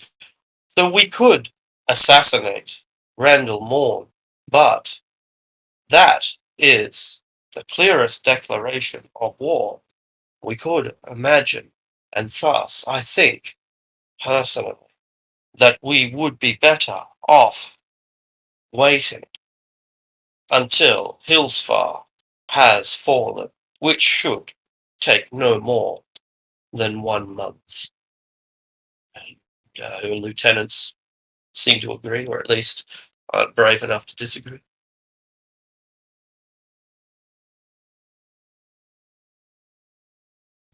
All right. She kind of. Do I get the feeling that she's kind of done with me? Like, completely. All right, I will go deliver the message. One of the veterans looks over at you quizzically as you leave, but he dare not interrupt the Inquisitors. All right, I will pass along her message to put all of the that we're to put all of the prisoners in the barn that the wizard was once in. All right. Well, they don't like that. I mean, the slaves don't like the idea, but they can hardly disagree. So we round them up. Yeah, you round them up, and you find a relatively Spartan set of quarters. This the wizard has been sleeping on a bed of hay. It's all pretty simple in here. The only things that really stand out are the personal collection, the personal belongings of the wizard themselves. Among them, a large old home, a locked chest that a few feet long, not particularly big, but neither is it completely small. And that's probably about it. A few spare changes of clothes and some bones for the manticore to gnaw upon.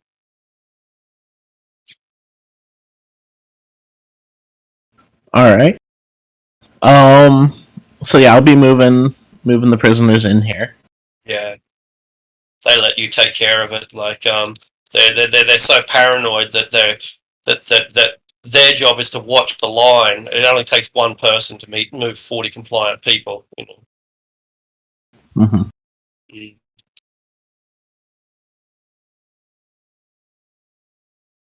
So it's just me and the women in here. That's right. Yeah.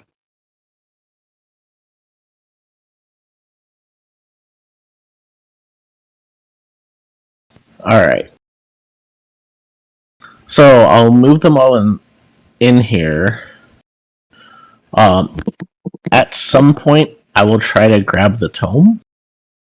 Yeah, sure. It's pretty easy to pick up. It's big and bulky, and you'd probably need to have something to stash it under. But I'll throw it in my backpack. yeah, it'll fit in the backpack, provided the backpack's just about empty. Otherwise, Yeah, I have a of couple of belt pouches where most of my stuff is in. So Yeah, too easy. No worries. You have the spell book of Arazu. and then I will take out.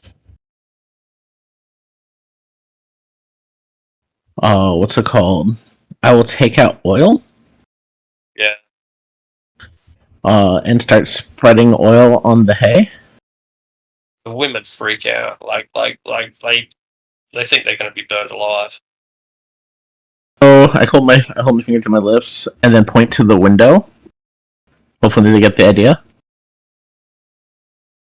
All right. Yeah. All right. But they don't have the sense to wait, and they just dash for the window immediately. I light the fire. That doesn't take much longer. They really dash for the window now. And I will spread ball bearings along the entrance here. Probably not going to work very well because it's a dirt floor with a lot of hay, but all the same. All right. And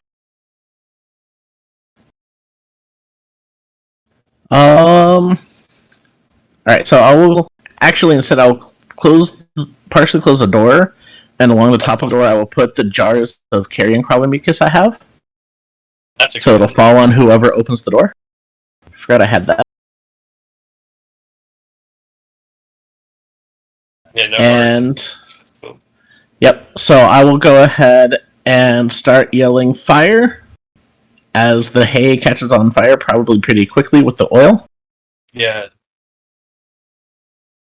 and having them and yeah, having them bust open a window, and I will try to disappear in the chaos. All right, leaving the chest behind since it's only going to slow you down and mean that your arms will be full.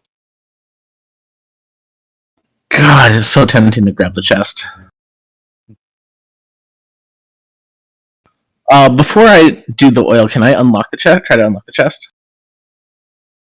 Yeah, yeah. All right, we can retcon a little bit, and yeah.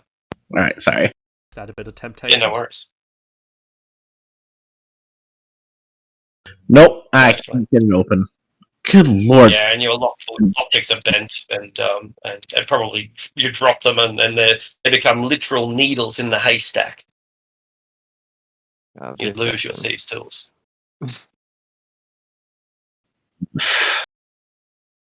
But so yeah, what do you do? The place is now burning. The chest is sitting there. It's small enough to carry. It's big enough that it's going to take at least one of your hands, leaving you. I'll grab it. Why not? So you got a chest under one arm, presumably like a blade or something in the other hand, maybe. Just my No, I have my amulet. Okay. So I'm good. Yeah, good call. So chest in one hand, amulet in the other hand. You climb out the window. You're the last one out. All the other women get out there. The guards are coming in, and they start fighting the fire before you've even gotten out. Stop them! Stop Stop! They're escaping. What do you do? I will chase after him. Like I'll get him. You'll get them. All right, and so you run off towards the forest, and just as you think that this has all gone perfectly according to plan, one of the scouts seems to be onto you. They see that the women are escaping. Apparently, they're being either pursued or aided or abetted by a guard. But the scout is just going to run these women down, just going to trample them. Oh, where's the scout? She is. This is a bad representation because we're probably off the map at this point. But she's coming from the southern side, and we're heading west towards the woods. Gotcha. I will go ahead and chuck an ice knife at her. All right. And then she realizes that you are clearly the enemy. The ice knife will affect her horse as well, won't it? Because that's the ally. 5 feet. Yep. I'm gonna go ahead and put my favorite of the. This is important, so I'll put my favorite of the gods to make sure that hits. So that's an 18 to hit. Okay. Easily enough. So 9 piercing and 6 cold. So 15 damage. 9 and 6 will. Yeah, 9 and 6 will kill her. And thus the horse bucks, runs off, and yeah. With their scouts already gone, with their mastiffs already on the patrol, with the manticore already in the air, and the wyvern having no rider, you're able to make for the forest, get the remaining women, of which there are about 40. A few men. There's maybe 1 in 10 of them are men, so 4 men and 35 women or thereabouts. You take them into the forest. where they just run and run and run before finally collapsing besides a small stream, a beautiful green glade within the depths of the forest, a sanctified area protected by the magic of the Fae. All right. I will see to any if they are wounded, and I will go back along the path to kind of cover up footprints as best I can. Excellent. It's a pointless process, however. 40 slaves trampling through the underbrush is not something that can be easily raked over. Gotcha. Mm.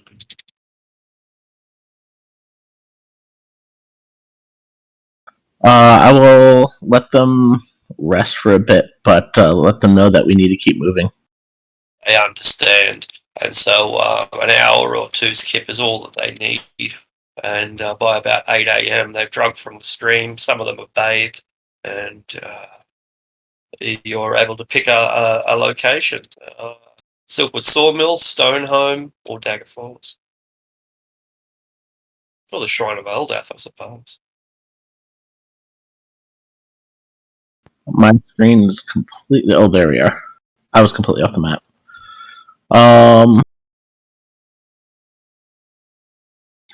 Said Stonehome, the Sawmill, or the Shrine. Or the Shrine, that's right, yeah. Yeah.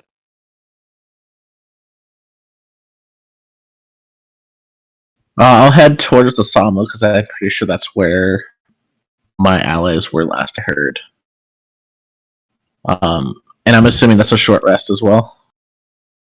Yeah, that's right. That's a short rest, but it's not that necessary because you do make it to the sawmill, and when we reconvene, when we rendezvous, if we want to remain here, we're able to. We're not bothered any further. We are protected by the gods. They watch over us. Myliki and Eldath and the other gods. They keep us safe from both predators, beast and man. All right.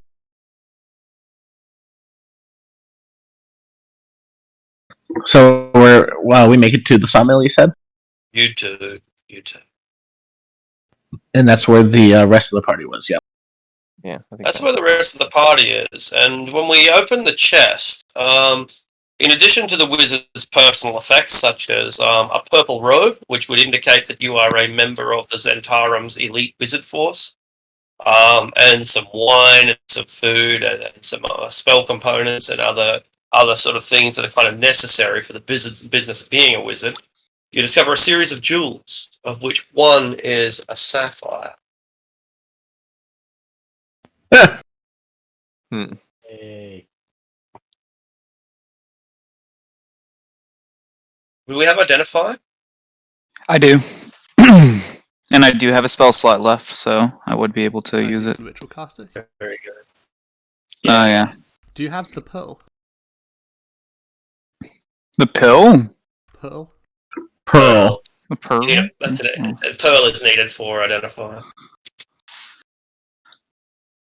No. Remember when you go to Dagger Falls, remember to buy one. They're 100 gold pieces. The spells. Yeah. Yep. Oh, this was the identified. Okay. Yeah.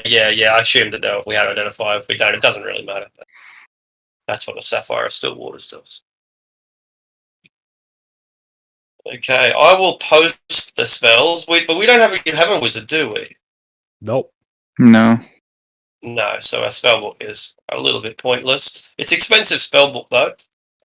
It's very difficult to tell what the value is. But when you've got 4 different third level spells in your spellbook, each of them is potentially worth about 150 gold pieces. So you might value the spellbook at roughly 1,000 gold, though I guess you value it at whatever you can get for it. So say our specialty items, I suppose. and only 1 in 1,000 people can use it. but also it might not be useful to us, but it's useful to him, and we've kept it from him.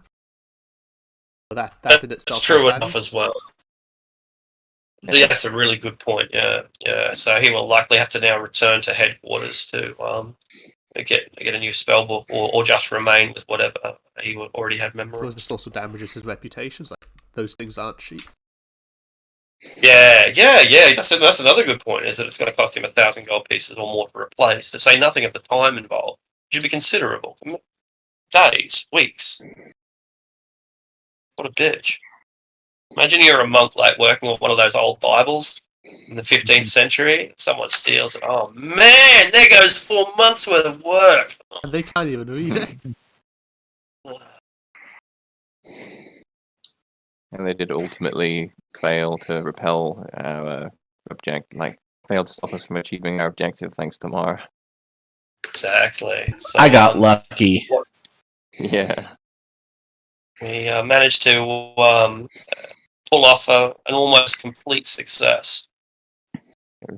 Like the worst case scenario turned into a complete success somehow.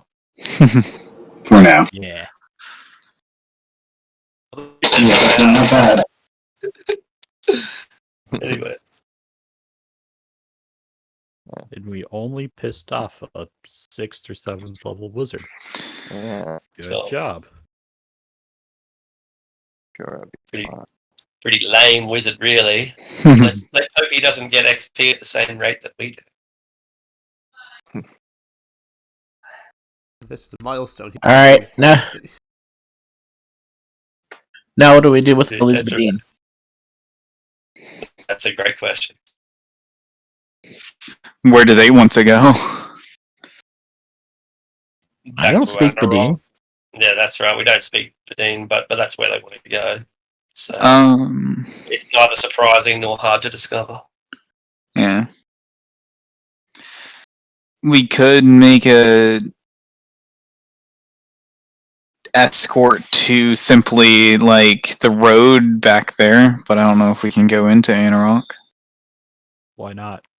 Are we able to escort them all the way there? I thought there was something Potentially. else we had to do that was of the essence. We gotta return this gem. I know. They did those the gems for the shrine. Mm-hmm. Yeah.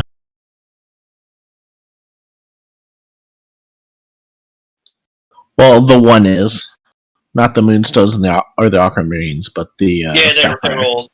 Yeah, they're all part of the. They're all the gems That's come insane. from the. Oh, okay. Yeah. But you can't just go ahead and put them back in the slots either, because the whole thing's been destroyed. So for Right. the shrine, She said for Yeah. Druid to have them. yeah, And that's so right. They'll just be taken again, like if you just put them back. That's true. Until it can be rebuilt, Yeah. Were any druids or black bloods at the sawmill when we returned?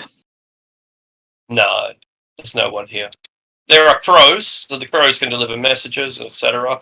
But there is no one here, and of course, Delavat is as good an authority on who should be keeping these as anyone else anyway. Yeah. That's right, because he is a druid. Yep. Druid. So I will just say we'll keep these in our possession until we can return them to a shrine, a temple or a shrine to. Who is the shrine to again? Eldath. Eldath is the god of peaceful waters, a nature god, but specifically a god of peace. So until we can return them to a shrine of Eldath, then we'll keep them in our possession. Well, we could, I guess, send a message with the crow, letting the other druid know that we retrieved the stones.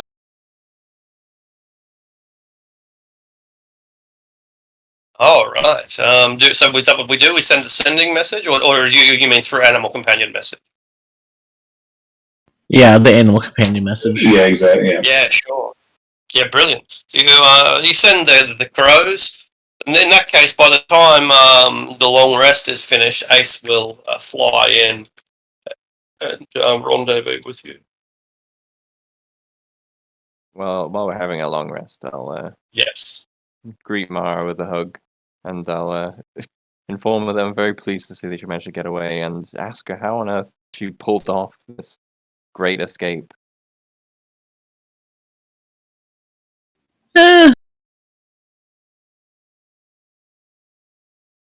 I how knew would you she were summarize it?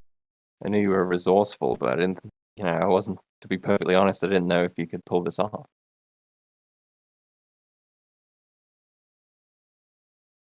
I didn't think I could pull it off either, but I felt like I was protected, like it was what I was meant to do. Hmm. Yeah. I thought perhaps evil gods were intervening when we were quickly detected, but perhaps not. Perhaps this was all part of a What's great meant to be is meant to be.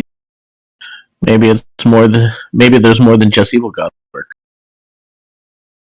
And it seems that our side won in this particular encounter. Somehow. Somehow.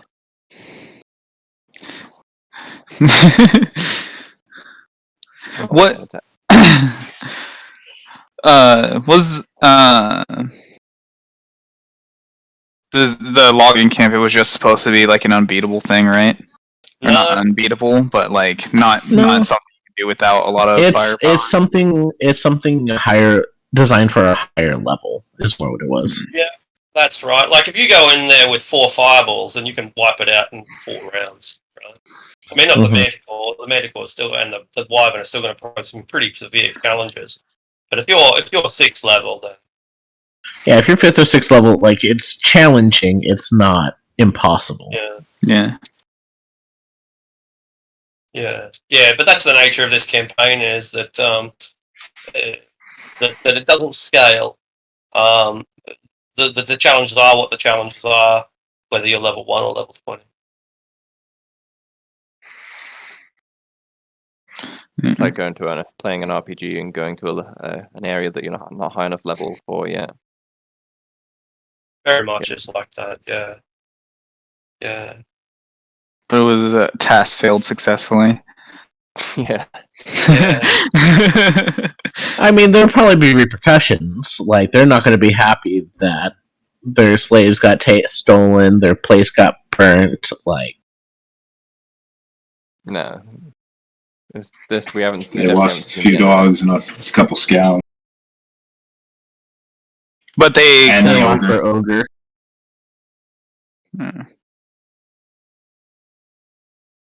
I don't think they care about the ogre. I mean, tactically, I would care about the ogre. I may not like the ogre, but tactically, that's a big brute. As long as they don't fall off a mountain. Or run into a level 3 adventuring party. Yeah. Well, we focus fired him hard.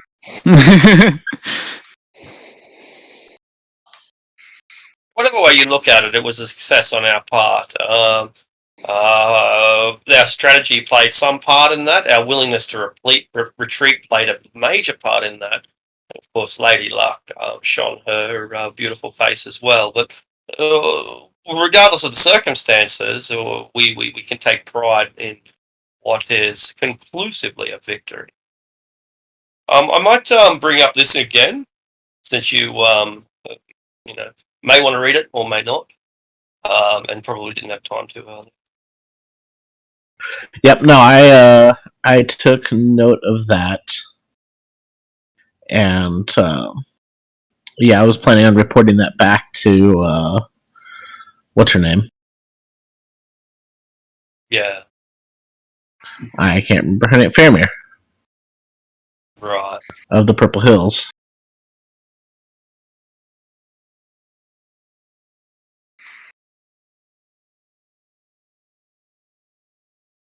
All right, and so Ace turns up towards the end of our long rest. Wow, I heard that that those fires. Whoa, that was you, right? I'll Unfortunately, go ahead.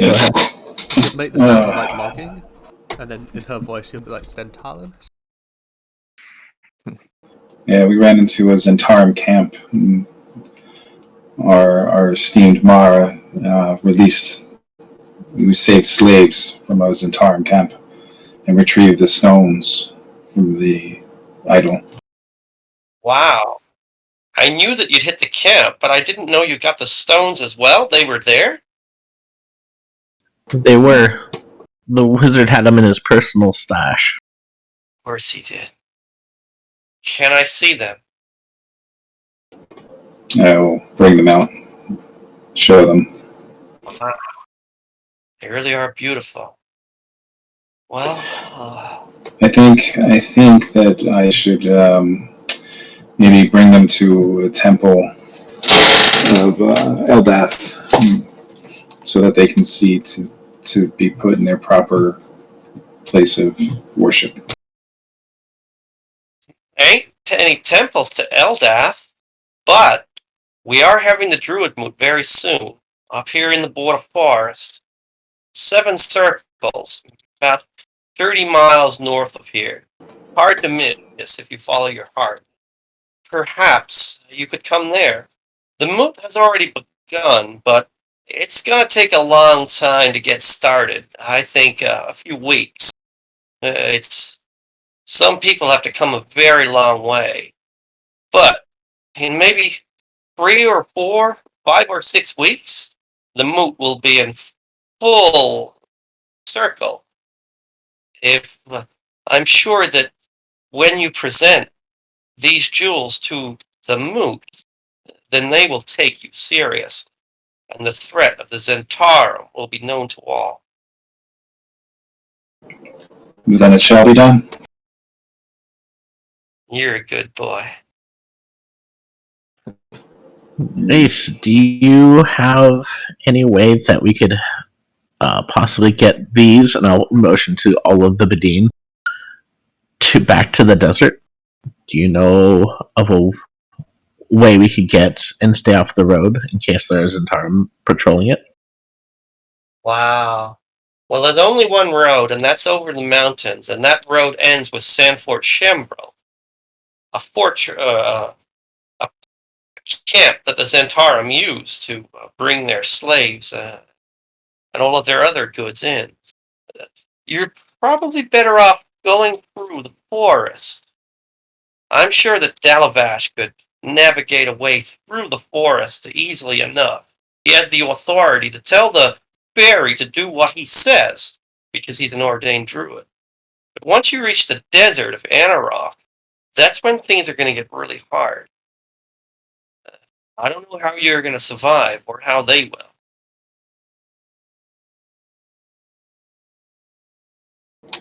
I think we should bring them to Dagger Falls and make a plan from there. Yeah, we can equip ourselves for the journey, as well as report back about what happened here. It was our original intent for going up north in the first place.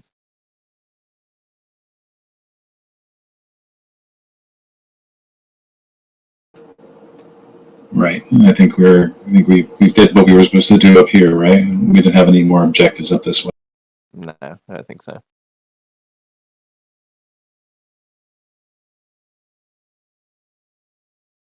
There's nothing stopping us from heading back south now if we want to. Where's Tethiamar?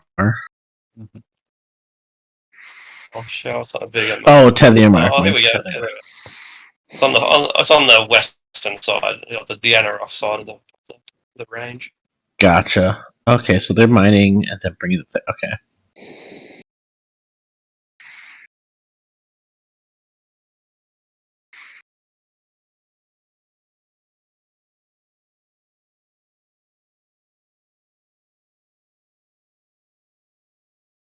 So is that what we're settling on? We're going to head back to Dagger Falls, bring them with us. Mm-hmm. Yep. Looks like it. Yep, sounds All good. right. All right. Sounds good. Dalavash, could you roll a D1? This was like after the meeting. Like, D100. Yes, thank you. Like, We've had a long rest, by the way. You said D100, right? That's right, a D100, a percentile. yeah, because after the meeting, like fighters will just go out to man. You'll just go like, "Oh, you conduct yourself rather well." He looks like he wants to say something nicer, but that's sort of the nicest thing he knows how to say. Do you like gesturing that at the slaves? I think You said that to who? to Mara, and it's in Eleanor's voice.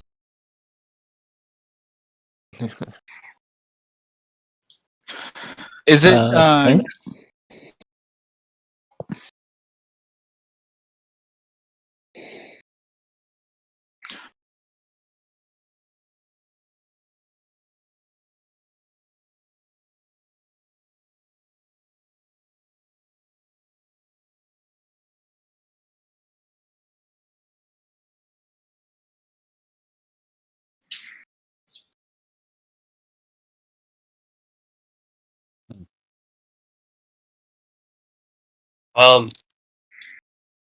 Did all my sound So, suddenly die? yeah, right.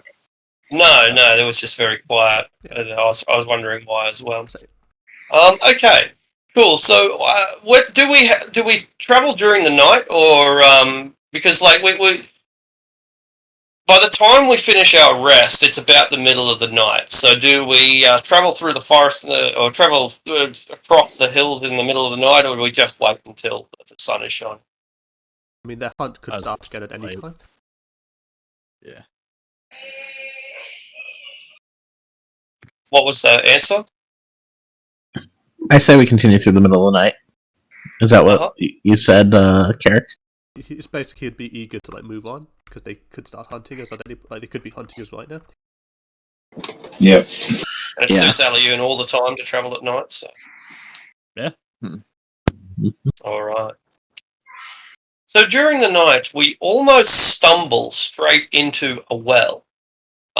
There's a group of old tumbled stones, just like a pile of rubble, not that large, no more than 2 or 3 feet tall, and no more than 5 or 6 feet wide. But this tumble of stones is actually a well, the traditional stone well, but the whole thing's just fallen down and scattered everywhere. But you can hear the sound of water splashing or rushing. Um, the women are probably direly thirsty. We did get some water while we were in the forest, but back at the Silkwood sawmill, but without enough vessels, without any vessels really to carry it, you're having to rely on water sources when you find them. So there, set of stumbled stones. We think that it's a well. What do we do? Hmm. Might be worth investigating if there is any water here. Yeah. I'll peer down the well.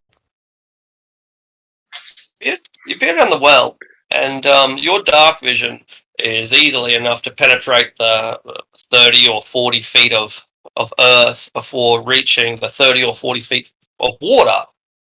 So you can see the bottom of a crystal clear underdark river. Again, 30 or 40 feet down. But more clearly, you can see a large set of frog-like bulbous eyes looking up at you. They are connected to a creature that is humanoid in a vague sense, carries a net and a spear, and some satchels that might be like a backpack. And this bulbous-eyed creature raises its spear towards you and says, "Blah, blah, blah, blah, blah, blah, blah, blah." I'll reply back and undercomment. Hello. Do you mind if we take some water? We're quite thirsty. I am the spirit of the river, and this is my water. You may drink only if you please me. Oh, and what would please you? Treasure! Treasure, you say? Throw down your treasure, and I shall let you drink. Uh,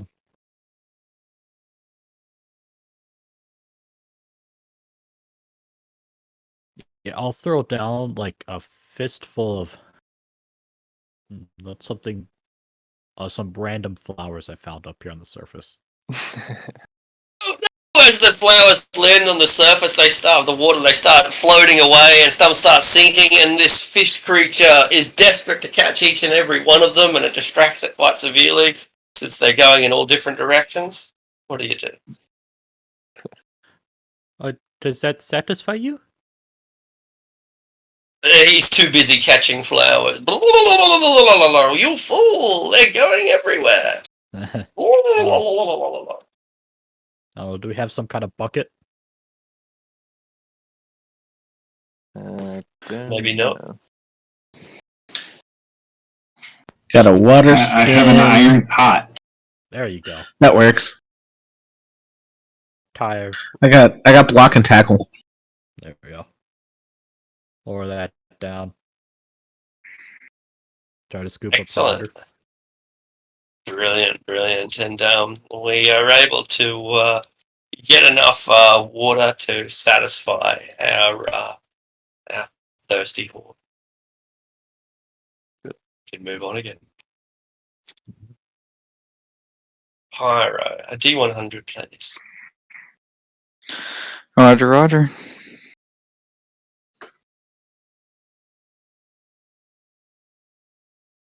1, 2, 3. I rolled a 28 last time I rolled. It seems that you are not the only travelers out here in the wilds that are moving underneath the cover of night. They appear to be pilgrims or monks or maybe just people who like to wear Hessian robes for the sake of it. But there's a group of half a dozen of them, 5, 6, 7, something like that. They have their walking sticks. And they are going cross country down towards the south in the same direction that you are. So you're probably going like I don't know if you are, but you're probably going like south by southeast, and they're going south by southwest. And our paths will converge if one of us don't choose to either stop or go faster or change direction. In the darkness, we probably can probably spot them at around about a range of about 300 feet or something, since it's dark. Moonlight, illuminates them. They're not using torches. I guess, I'd say we can stop for a moment. Are they wearing any visible insignia or anything like that? This range, absolutely not. Even Ali wouldn't be able to tell details from this. They just look vaguely humanoid. That's right. They're about 5 or 6 feet tall. They've got staves or quarterstaves. They're wearing the robes that you might associate with wizards or beggars, and they're just moving through the over the hills, much the same way that we are.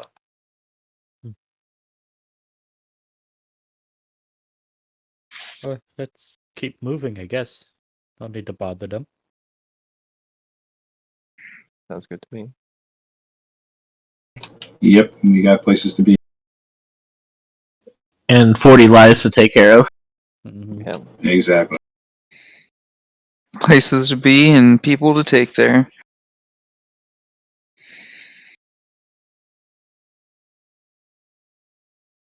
So they try to angle themselves so that they're still going to intercept you. You might choose a different path or speed up or slow down, but they still try to angle themselves so that you're going to converge upon each other. But they don't hurry. They don't pick up the pace. They don't lower the pace. They just kind of seem to be moving towards you with a steady sureness, like being caught on a current. Hmm.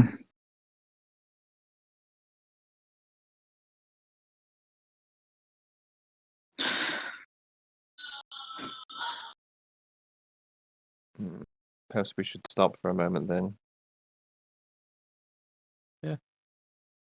Go say hello. Yeah, we certainly can't outrun them, not with this many people with us. I guess, yeah, Flax will put himself, I guess, in front of the group, towards them, the people approaching. Yep. All right. So, Flightless, you asked about symbols earlier. Make a perception check.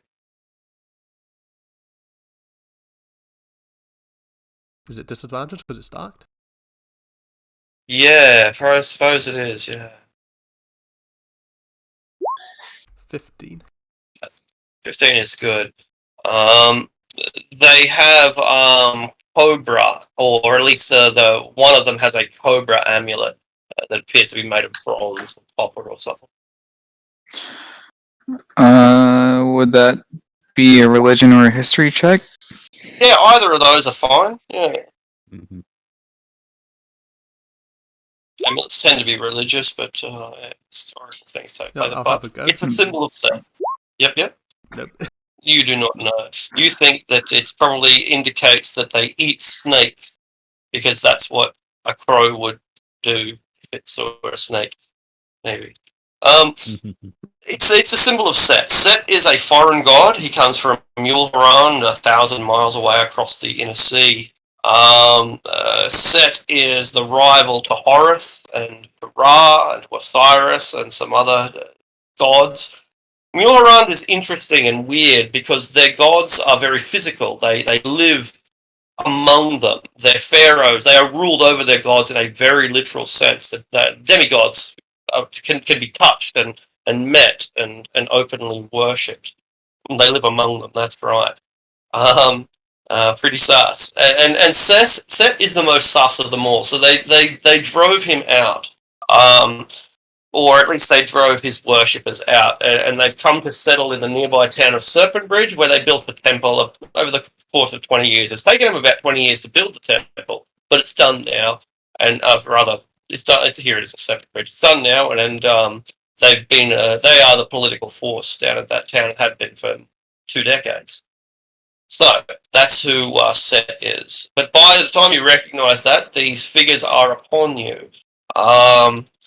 They stride towards you slowly, using their staffs to support them, and their leader, who wears the amulet, he extends a scaly clawed hand, palm down, palm upwards, and he says to you with a hissing voice, "Hello, travelers. Do you have alms, donations for a religious cause?" Would Ali know these people as slavers? Ooh, give me a history check. Okay. And I suppose what he'll just give him like a greetings in like Dalavash's voice. No.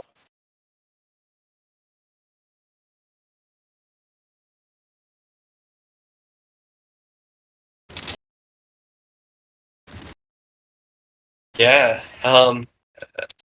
Ali 6 is not enough to know that they're slavers. No, it's something that would be common knowledge among the surface dwellers, but for you, probably not. I'll have a go then. Yeah, sure. So, When I say surface dwellers, I mean people who live in Dagger Falls, but a 19 is going to be enough. Serpent Bridge, even as far away as Cormier, Serpent Bridge is known as a slaver town. They're a highly educated people, but they're slavers all the same. It's a very difficult and unusual setup because they give like free education and free housing and free food and everything. They nominally treat their slaves really well, giving them the kind of benefits that are normally reserved for middle class people. So in that regard, in a way, they're better off than the lower class that they probably came from. But on the other hand, they are slaves. And so you either see this in black and white and you know that they're wrong, or you see it in shades of grey and you can kind of justify what they're doing for the greater good.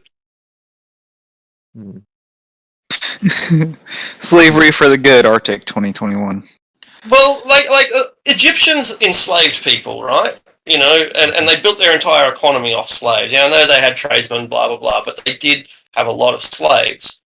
But the idea behind it was that slaves were better off because they wouldn't die in the desert, they wouldn't be preyed upon by crocodiles, they would have purpose, they would be doing divine instruction, they'd be fed. And like, I'm not justifying this at all, I'm just saying how it could be justified if that was your perspective. If you thought that the construction of temples was more important than individual liberty, then enslaving people for the greater good is something that you might believe in. It's like sort of lawful evil, lawful neutral kind of territory, I think.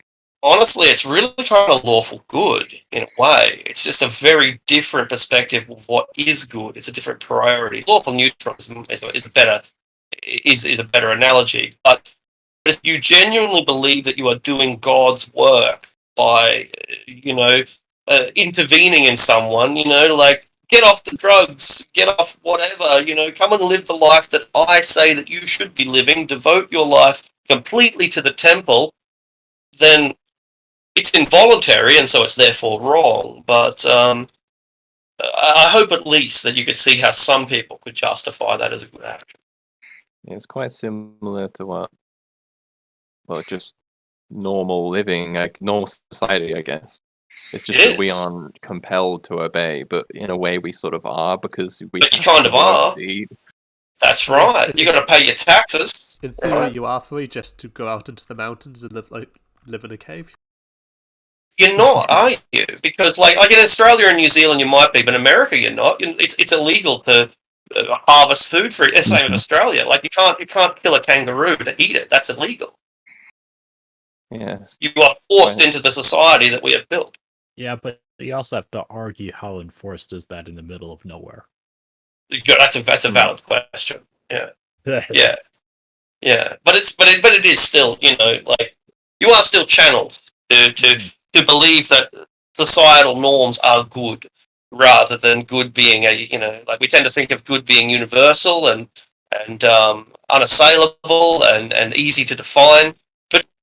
But maybe it's not. Maybe it's determined more by societal values than any universal law. Maybe. Say my character is very much for like law and stability. So, like that's a conundrum for you. Yeah. Okay. Answer me this then. Should prisoners be forced to work? Right? Like, should we have road gangs? Right? Like, if someone's been imprisoned for the rest of their life, is it justified to make them break rock for the crown? Yeah, is that slavery? Isn't it? 100% slavery. It is. There's no doubt about it, but it's lawful good slavery, right? Because we are protecting society by removing these miscreants from society and giving them a purpose that helps us all. Doesn't help them, but helps us, therefore it's good. Yeah. And that's the slavery of servant. But they're also a little bit. I mean, it's a little bit broader than that too, because they do buy and sell a lot more openly. So all that justification kind of goes out the window, since it's not a truly accurate depiction of how it works. Yeah, even if you could consider normal society to be akin to slavery, I'd say my character differs slightly in the sense that she believes that people should want to enter themselves into that system and want to be a part of it and not be forced to be. If that makes any sense. Absolutely, yeah, that's right, and that's kind of I guess the basis of liberty, isn't it? That no matter what society thinks or what the crown thinks is good and just, the individual is the ultimate arbiter of their. Yeah. So I'll tell. When did we get into political philosophy here? When the evil priest asks you for money to build their evil temple. Yeah, but I'll say. The one thing is you can't say no to your gods either. Like in these types of settings, like because I've been thinking about this for like the Warhammer settings with because like if you get chosen by a god, like you're not truly free to decline that. It's like the god just make you like the only reason you decline is the god let you do it. Why would I'm just amusing thought. But We have 40 labor. No, kidding. We have. So it's a bit like I guess it's a bit like Warlock Pact, right? Like the god says, "Here's a blessing." You're like, "I didn't ask for this." Oh well, consent is not required. You know. No, you did ask for this. You were sleeping. You muttered the words. Precisely. I just Dude, you were chosen. You didn't get to choose, you were chosen. You didn't read the So- invisible ink in the contract, did you? Exactly. Like, yeah. I'm curious out of character what we'd get for giving over all 40 of these slaves. Yeah, I wouldn't be okay with that. Nah, I know. Yeah, it's out of character curiosity more than actually would do it. So in character, I'll refuse. Yeah, the verdict. in character, if I know these, if I knew these guys are slavers, I'm pretty disgusted. Donations to the temple. I'd make that point clear in my refusal. Say that we have nothing, nothing for you. Your money will go to the education of homeless children. Then why are they homeless? Don't they need a home then if they are homeless? Why do they need education? They are orphans. Their family dead. And why are their families dead? They have perished through a variety of circumstances. Sus. Justify your actions how you will, creature, but you'll get nothing from us. Shame. He pulls his hand back. They begin to move on.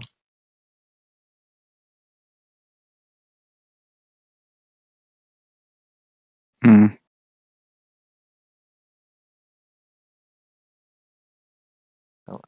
All right.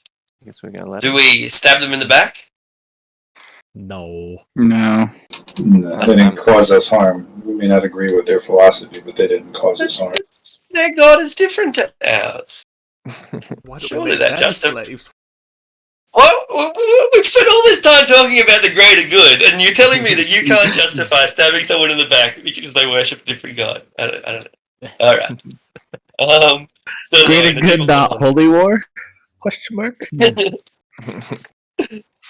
Deus Vult intensifies. Right. 19. All right, 19.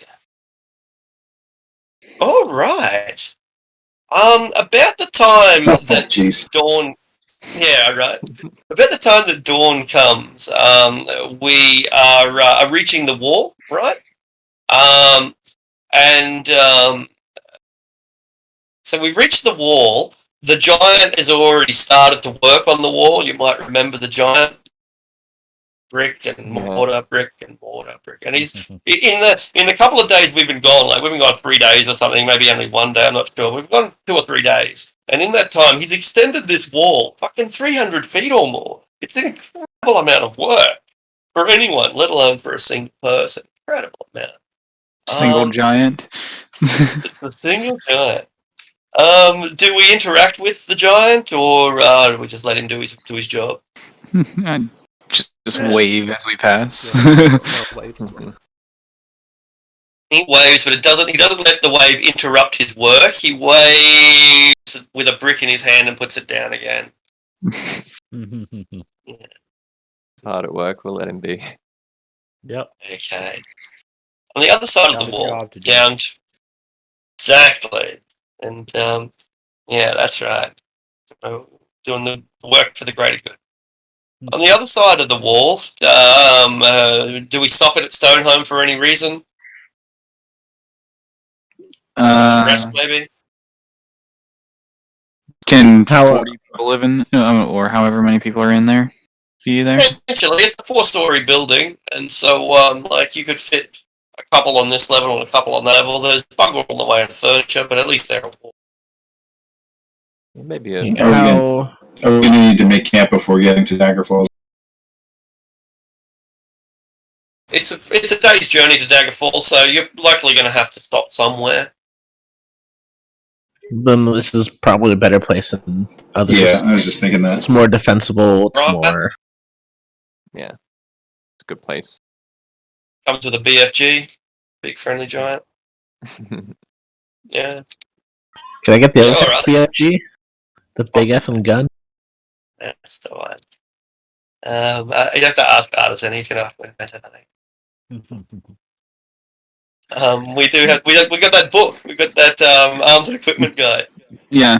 I really would just want to be like a legitimate like crafter. So if y'all want to like do anything, I could try to get the shit for it. I'm definitely gonna want plate at some point. So yeah, Yeah. What was that? I'm definitely gonna want plate mail at some point. Yeah. You got to pimp it up. You got to be plate with LEDs or something. Yeah. Glad we're all on board for this. I thought it was a great idea. Okay. During the day, and we rest during the day since we travelled throughout most of the night. During the day, some of the Bedine women are chatting in their own language, looking out the window, talking about matters that are important to them. And then one of them stops. She rubs her eyes and she points. And her companions look outside and they all start pointing and I suppose giggling and are filled with a kind of strange joy that we might get from seeing a puppy. What? Look outside. What do we see? It's a camel. It's a camel. Oh. The camel has a saddle blanket and reins and saddlebags, and it's just grazing near a couple of 100 feet away from the stone home on the southern side. I mean, although camel cute, can I look to see where the rider is? Like if it's not on the. Make a perception check. Hey, Davrish, what 12. is that? It's a camel. That's some kind of like weird spider It's a, or a lizard? it's a desert animal normally. Ah, how strange. It is quite strange because we are quite a long way from the desert. You have to cross either the mountains or the forest to get here.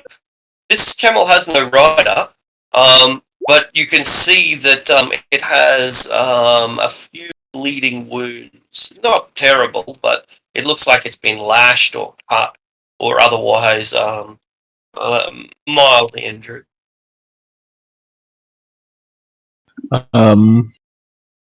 I'll see if Dalavash wants to come with, and we'll help. Yeah, definitely. If I see it's injured, I'm going to go out to keeping an eye out around to see if we can heal the animal.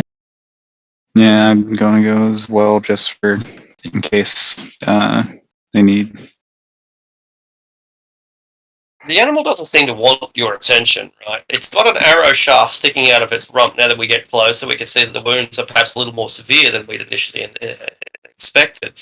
This camel has got a saddle blanket, reins, saddle bags, arrow sticking out of it, a couple of cuts, a few. The wounds seem to have dried, so they're probably scabbed over, but they must have been quite grievous when they were inflicted.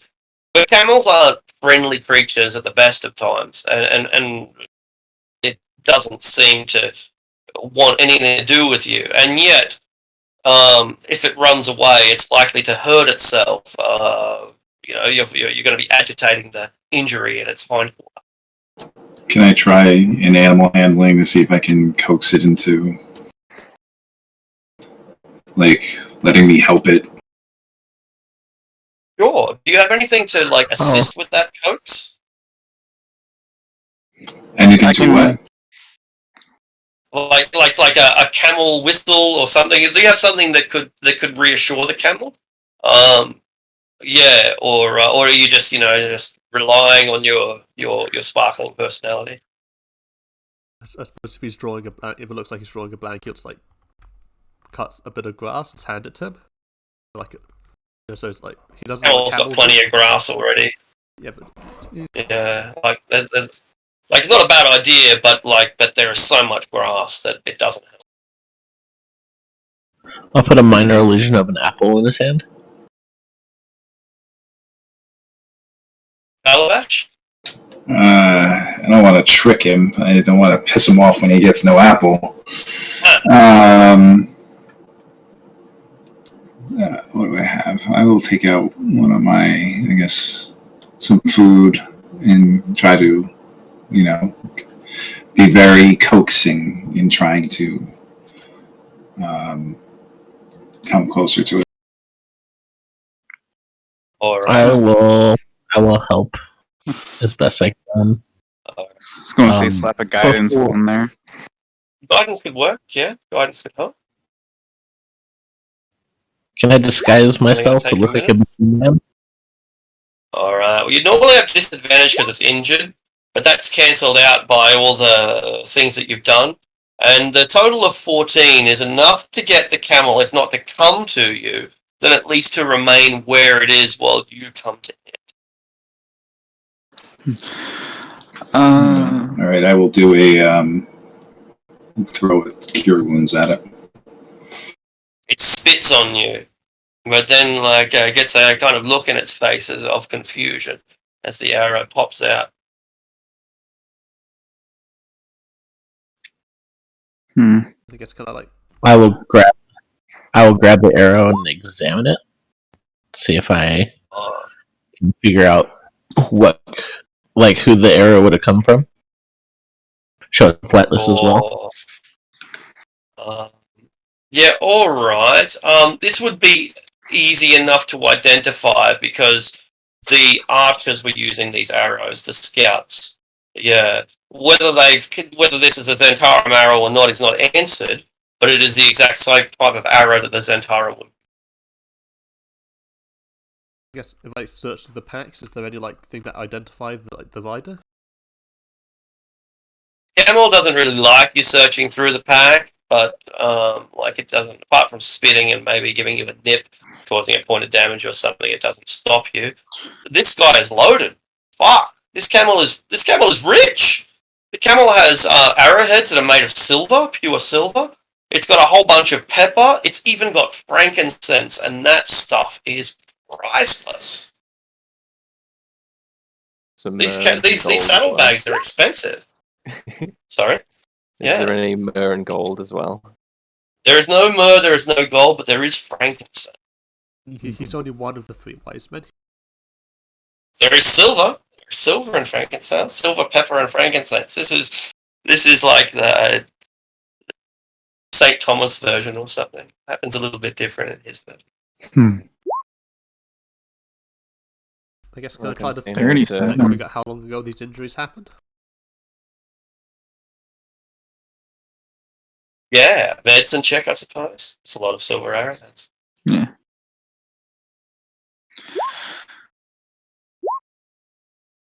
Never seen a camel before. Never seen a camel before. Don't know the powers of regeneration. I guess is it can I try to pick up a trail to see which direction it came from? You can only guess. I suppose you can make a survival check, but when an animal doesn't have a rider, it's likely to meander, picking a direction and following it for more than 100 yards. Because I was maybe looking for maybe a trail of blood or something. Yeah, there could be like that. There could be a survival check, but again, it's only going to go to a certain point and then just backtrack because animals don't walk in one line. It's almost certainly come from the west, but logic will likely tell you that anyway. Yeah. I'm going to try and lead the camel back to our place where we're staying. Alright, it comes with you. It sort of trusts you now, Dalavash. We've healed it, we've fed it, and it's a domesticated animal. It's an animal. It wouldn't have a saddle blanket if it wasn't. And so you lead your camel back, and you now have a camel. Camel's a bit ill-tempered, but camels usually are. Can we put maybe some of the older women on the back of it? Yeah, they love the camel. They think it's fucking amazing. They pat it and they pamper it. and the camel blinks at them with its long eyelashes. They seem to know exactly what it will like.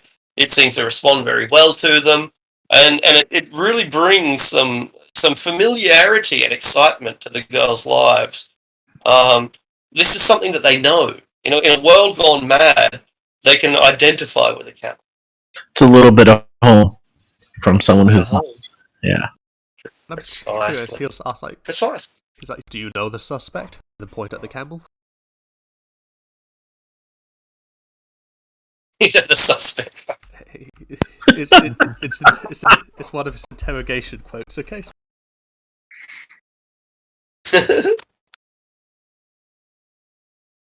And if they give him an odd look, he just sort of Is shrugs. that said to Delabash? That's to one of the Bedine women.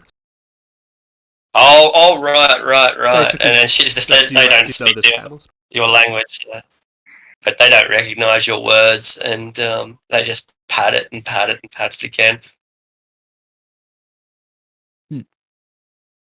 They point to the reins and the blanket and the saddlebags, though, which are colourful, probably yellow and black or something like that. And the colours seem to mean something to. It means something in particular to some of them. Like we got 40 or so of these Bedine. Of them, maybe 4 of them seem particularly touched by the fact that this saddle is yellow and black. It's enough that it makes them cry, and it makes their companions cheer for them and get excited for them. It's like it's their birthday or something. It's probably from their tribe. I'm going to It's try the camel something. from their tribe. I'll get a piece of paper and try to draw like a little family tree, and then point at them and put them in places on the family tree, and then point at where the rider would be and put them on the family tree as well. All right, make a I guess persuasion roll to get your idea across, because they're illiterate. Like the Bedine women aren't able to read, 13. but we can all interpret diagrams. 13's pretty enough for some of the smarter women to work it out. And just because they're not educated doesn't mean that they aren't intelligent. And yeah, they work out what this game is, but they don't know how to write their names because they're illiterate. So they give like a sign like, oh yes, it's sort of like the same like family or tribe, was it? Yeah, and they point and make a symbol of rocking a baby, and you learn some words. You learn words like sister and aunt and child and tribe, and you get a handful of very basic Bedine words. So you'll probably forget tomorrow, but you learn a few of them words.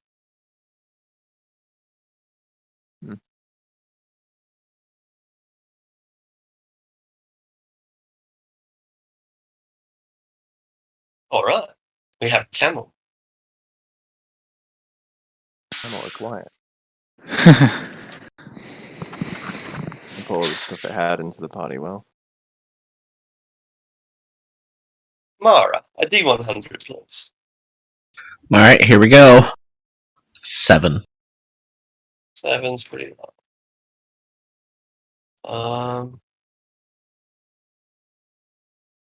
Okay. So how long do we remain at Stonehome? If we arrive here relatively early in the morning?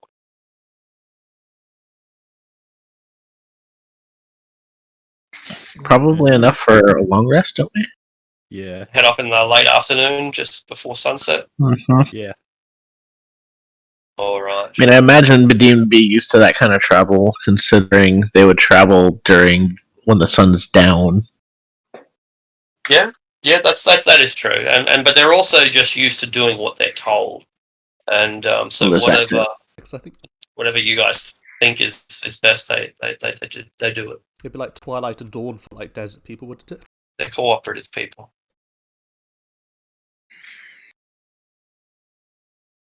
All right. Traveling through the night. We are traveling. We are now in occupied lands or settled lands. Is a better word. This is ranch country, and so every now and then you come across a house or a homestead or a farm or even just a shepherd with their sheep nearby.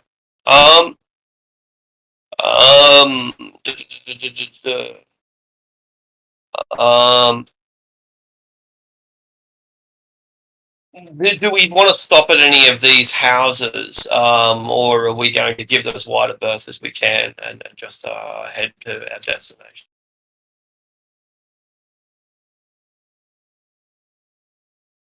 I imagine we Do don't we really want to have check much in with the reason to local stop. people? Sorry, I shouldn't interrupt. You were saying? Saying I don't suppose we have much reason to stop, do we?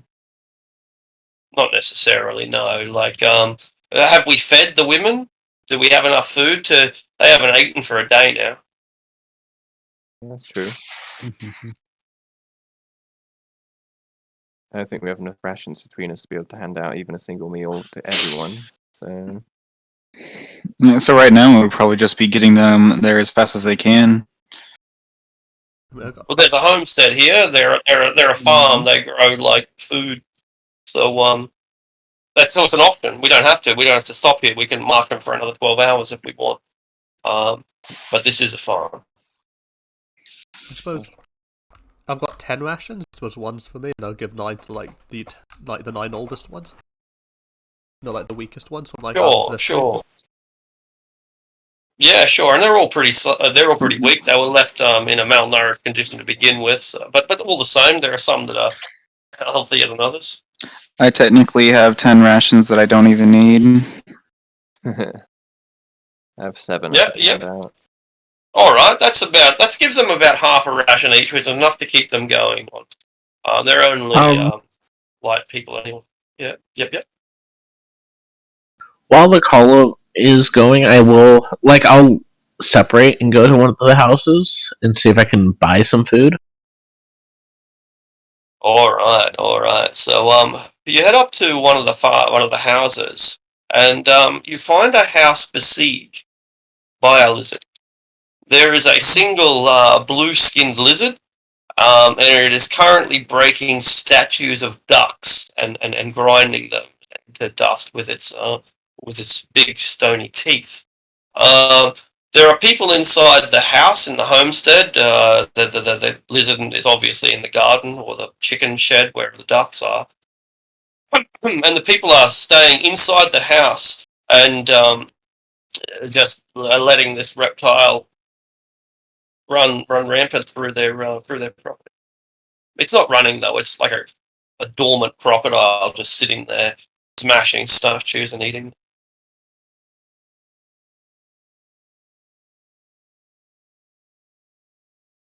Is the only person seeing this Um, Mora? Yeah, Mara went up to the How far is everyone? couple of 100 feet away. We're all within about 500 feet of each other, and the lizard doesn't seem to be going anywhere. It's just plodding along. is it just vibing?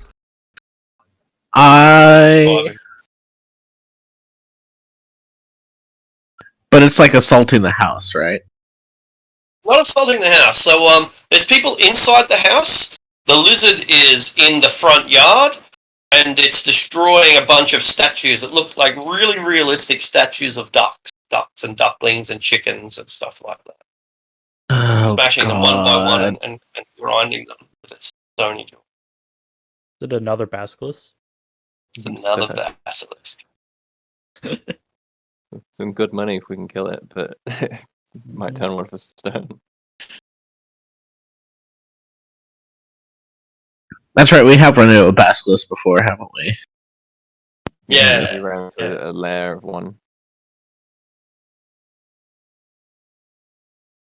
It's terrorizing this house. We're probably going to do something. Sort of. It's turned all the ducks to stone, and I guess that's terrorizing for most people, right? If I saw a duck get turned to stone, I'd be pretty terrorized. I'm going to admit it. I'm man enough to admit that.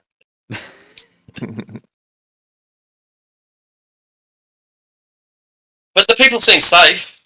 They're inside. Mm-hmm. Maybe they're kind of stupid because they keep pulling the curtains across to watch the basilisk. Like, dude, avert your eyes. But anyway, When I see him pop, watch when I see him open up the window, I will message them to leave the windows closed and don't let it look at them. It'll turn them to stone like the ducks. Just imagine living somewhere where that's horrifying. It's like, Mummy, the lizards turned the chickens to stone again. Oh no! She messages back, "Oh, honey, that's just a Tuesday." Hey, Tuesday, mummy. Alright, I will kind of back to where I'm a decent distance away from it. Uh-huh. And then I will hit it with. Like, I want to get its attention. And then start booking it. Alright. It moves at a speed of 20, so you kite the basilisk. Pretty much, yep. And start moving back towards the party, and as soon as I'm within range of one of the party members, I'll message them saying, Basilisk, help. Alright, Bird well, let's eyes. rush to our aid. Yep. I'll also pull out my steel mirror that I have. It's dark. We set off like around about sunset, and so we'll start the encounter at 120 feet since that's the limit of the highest of our dark visions. But these things are slow, and I think I know how this is probably going to end. How it usually does when we run into Basilisk every time. It's going to be very sad for the basilisk, I guess.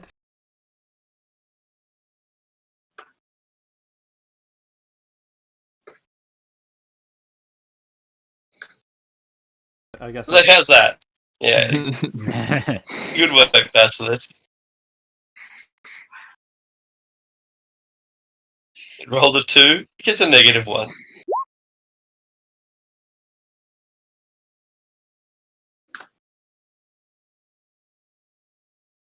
Alright, 1, 2, 3, 4.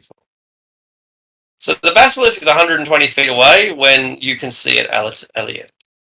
I guess I'll move up 30 and blast its face. Alright. But instead, you kill an innocent tree.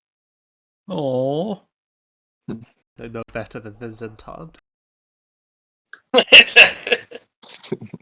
Was it a silverwood tree? It wasn't a silverwood tree, but it did have a sparrow's nest in it. Aliun is one of the Zentard loggers. We knew it all along. The signs were there. That's For some reason, I think Artisan rolled after you had adjusted things because he is somehow after the basilisk. There we go. unlikely. Mara! Well, I will try to hit it with a chilling touch. Actually, no, I'll shoot it with my short bow. Alright, can you see it? It's 90 feet away? Or 120 feet away? I was going to keep it within my sight because I was 60 feet Oh, away. yeah, because you're kiting it. Yeah, that makes sense. So the party's 120, but you're... Yeah, it's 120 for everyone else, but only 60 for you. That makes sense. 90 for Alien, yeah. Yeah, that's cool. Alright, pew pew goes the short bow. Alright. Basilisk armor is going to be stronger than that.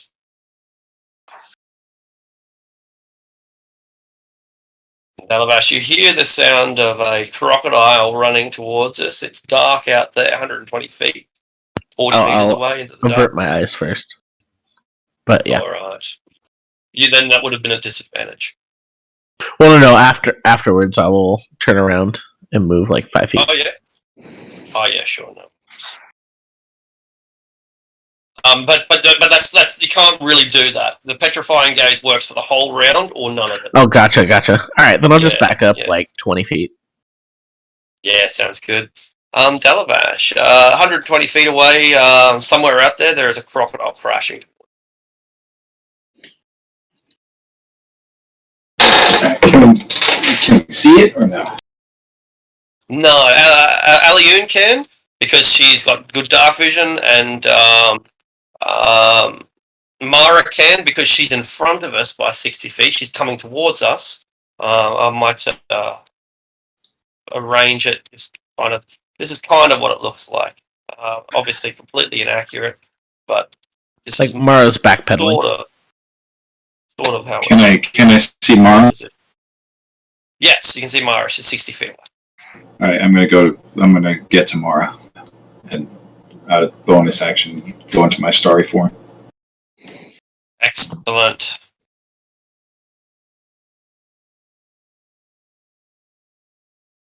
Is that just a bonus action? Yeah, starry form is just a bonus action. Cool. Doing anything with your action as well? No, use my action to cover the 60 feet. Makes sense. Of course you did. Yeah, cool. All right, Artisan, you are now just you, Eleanor, and Flightless at the rear. All right. How far was I? 60 feet from Delavash, 120 feet from the Basilisk. And because it's dark, you probably can't see the Basilisk at that rate. Okay. Let's see.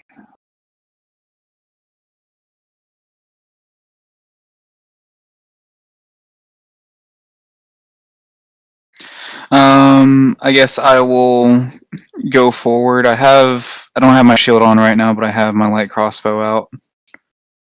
Oh, yeah. So I'm just going to go forward the 60 feet. Yeah.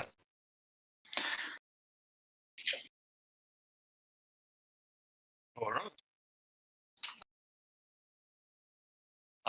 Lady Eleanor, you are with Flightless.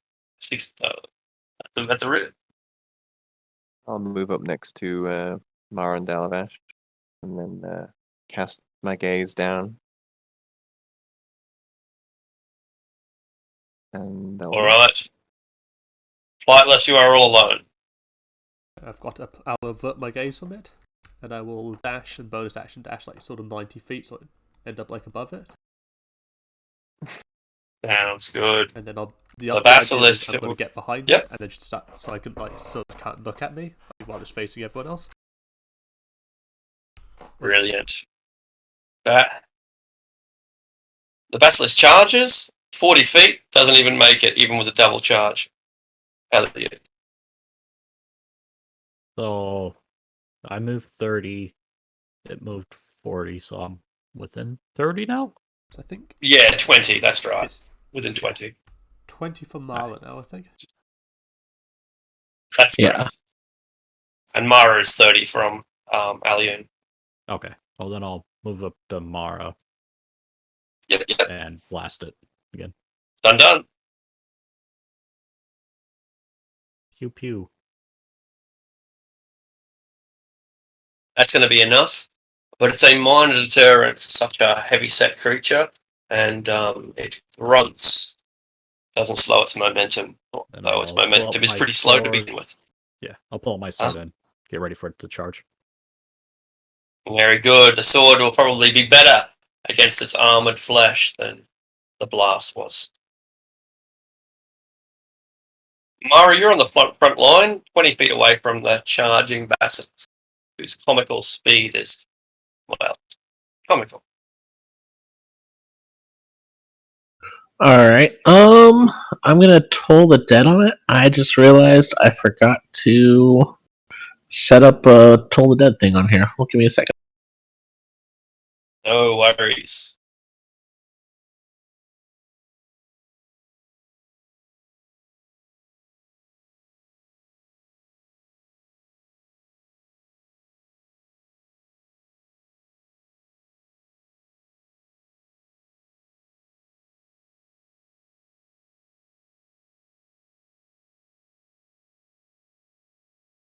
Certainly going to be a fail.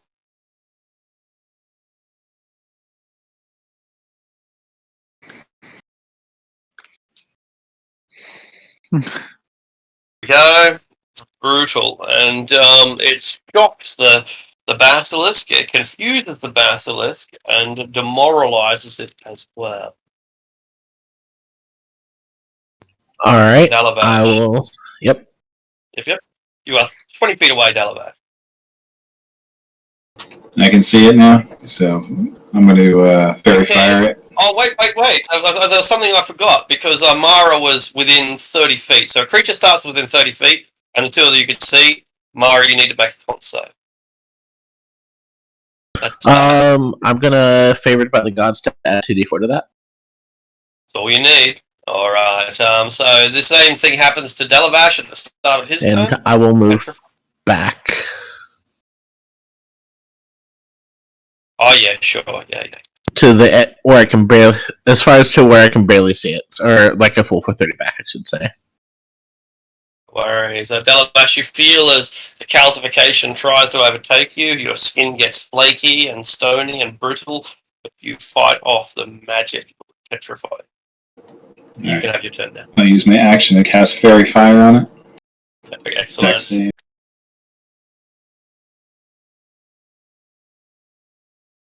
And it rolls itself up into a ball like an armadillo and smashes the fairy. Alright, I use my bonus action to do a Luminous Arrow. Excellent. That will do. That's the secret number.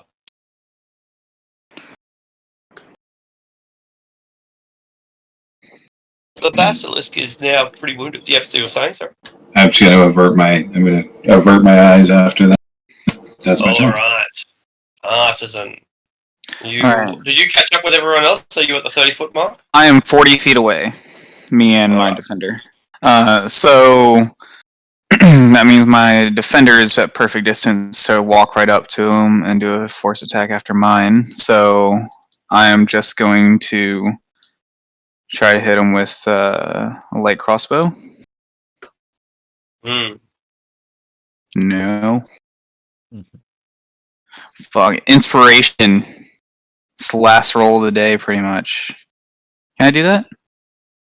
Yeah. Yeah. Okay. Yeah, absolutely. If you haven't done it already, yeah, absolutely. 12, not enough. Dang it.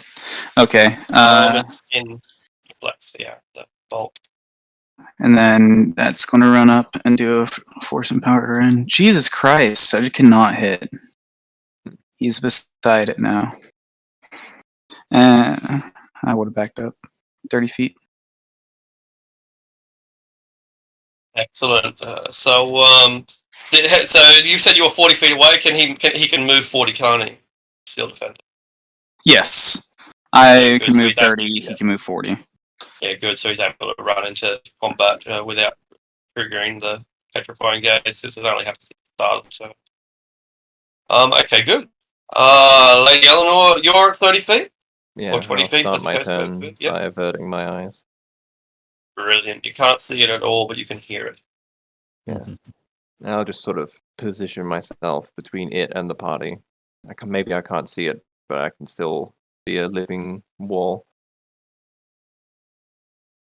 Right.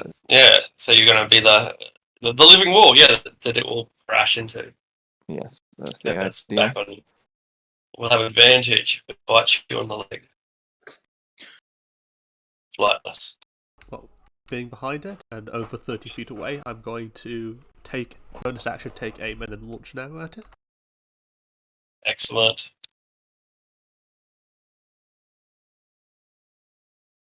Actually, I'm going to use magic missile instead. Because of the, what is it? The hunting bow, like, whatever it is. Big bow, yes. That's it.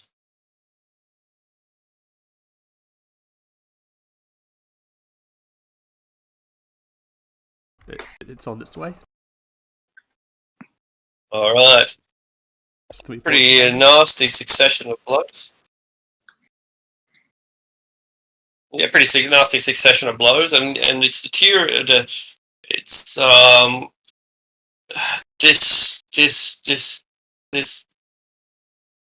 Disorientated. It's annoyed the basilisk and caused it to be disorientated, maybe, and that might be what I'm looking for. Instead, I'll bonus action insightful fighting instead. Yes. So we'll have a deception check from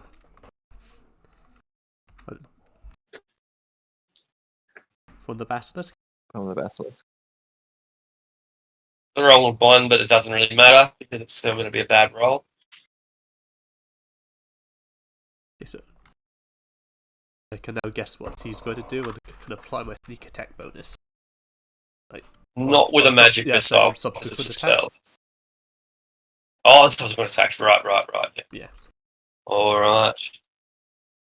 The basilisk is trying to back up at this point. It's pretty severely injured. But its petrifying gaze is the most powerful ability it has, and it knows that. So it takes the dodge action and just hisses at you, trying to scare you away or petrify you, whichever. They're both good options. Alien, Constitution saving. Yep. Unless you avert your eyes. No, I'll look at it. All right. Bold. Uh-huh. Then I'll run up to 30 feet and poke its eye out. Brilliant. It snaps at you ineffectively. Its long forked tongue, a little like a whip. It's my turn. Mara, finish this off. Yep, I'm gonna hit it with another Toll the Dead.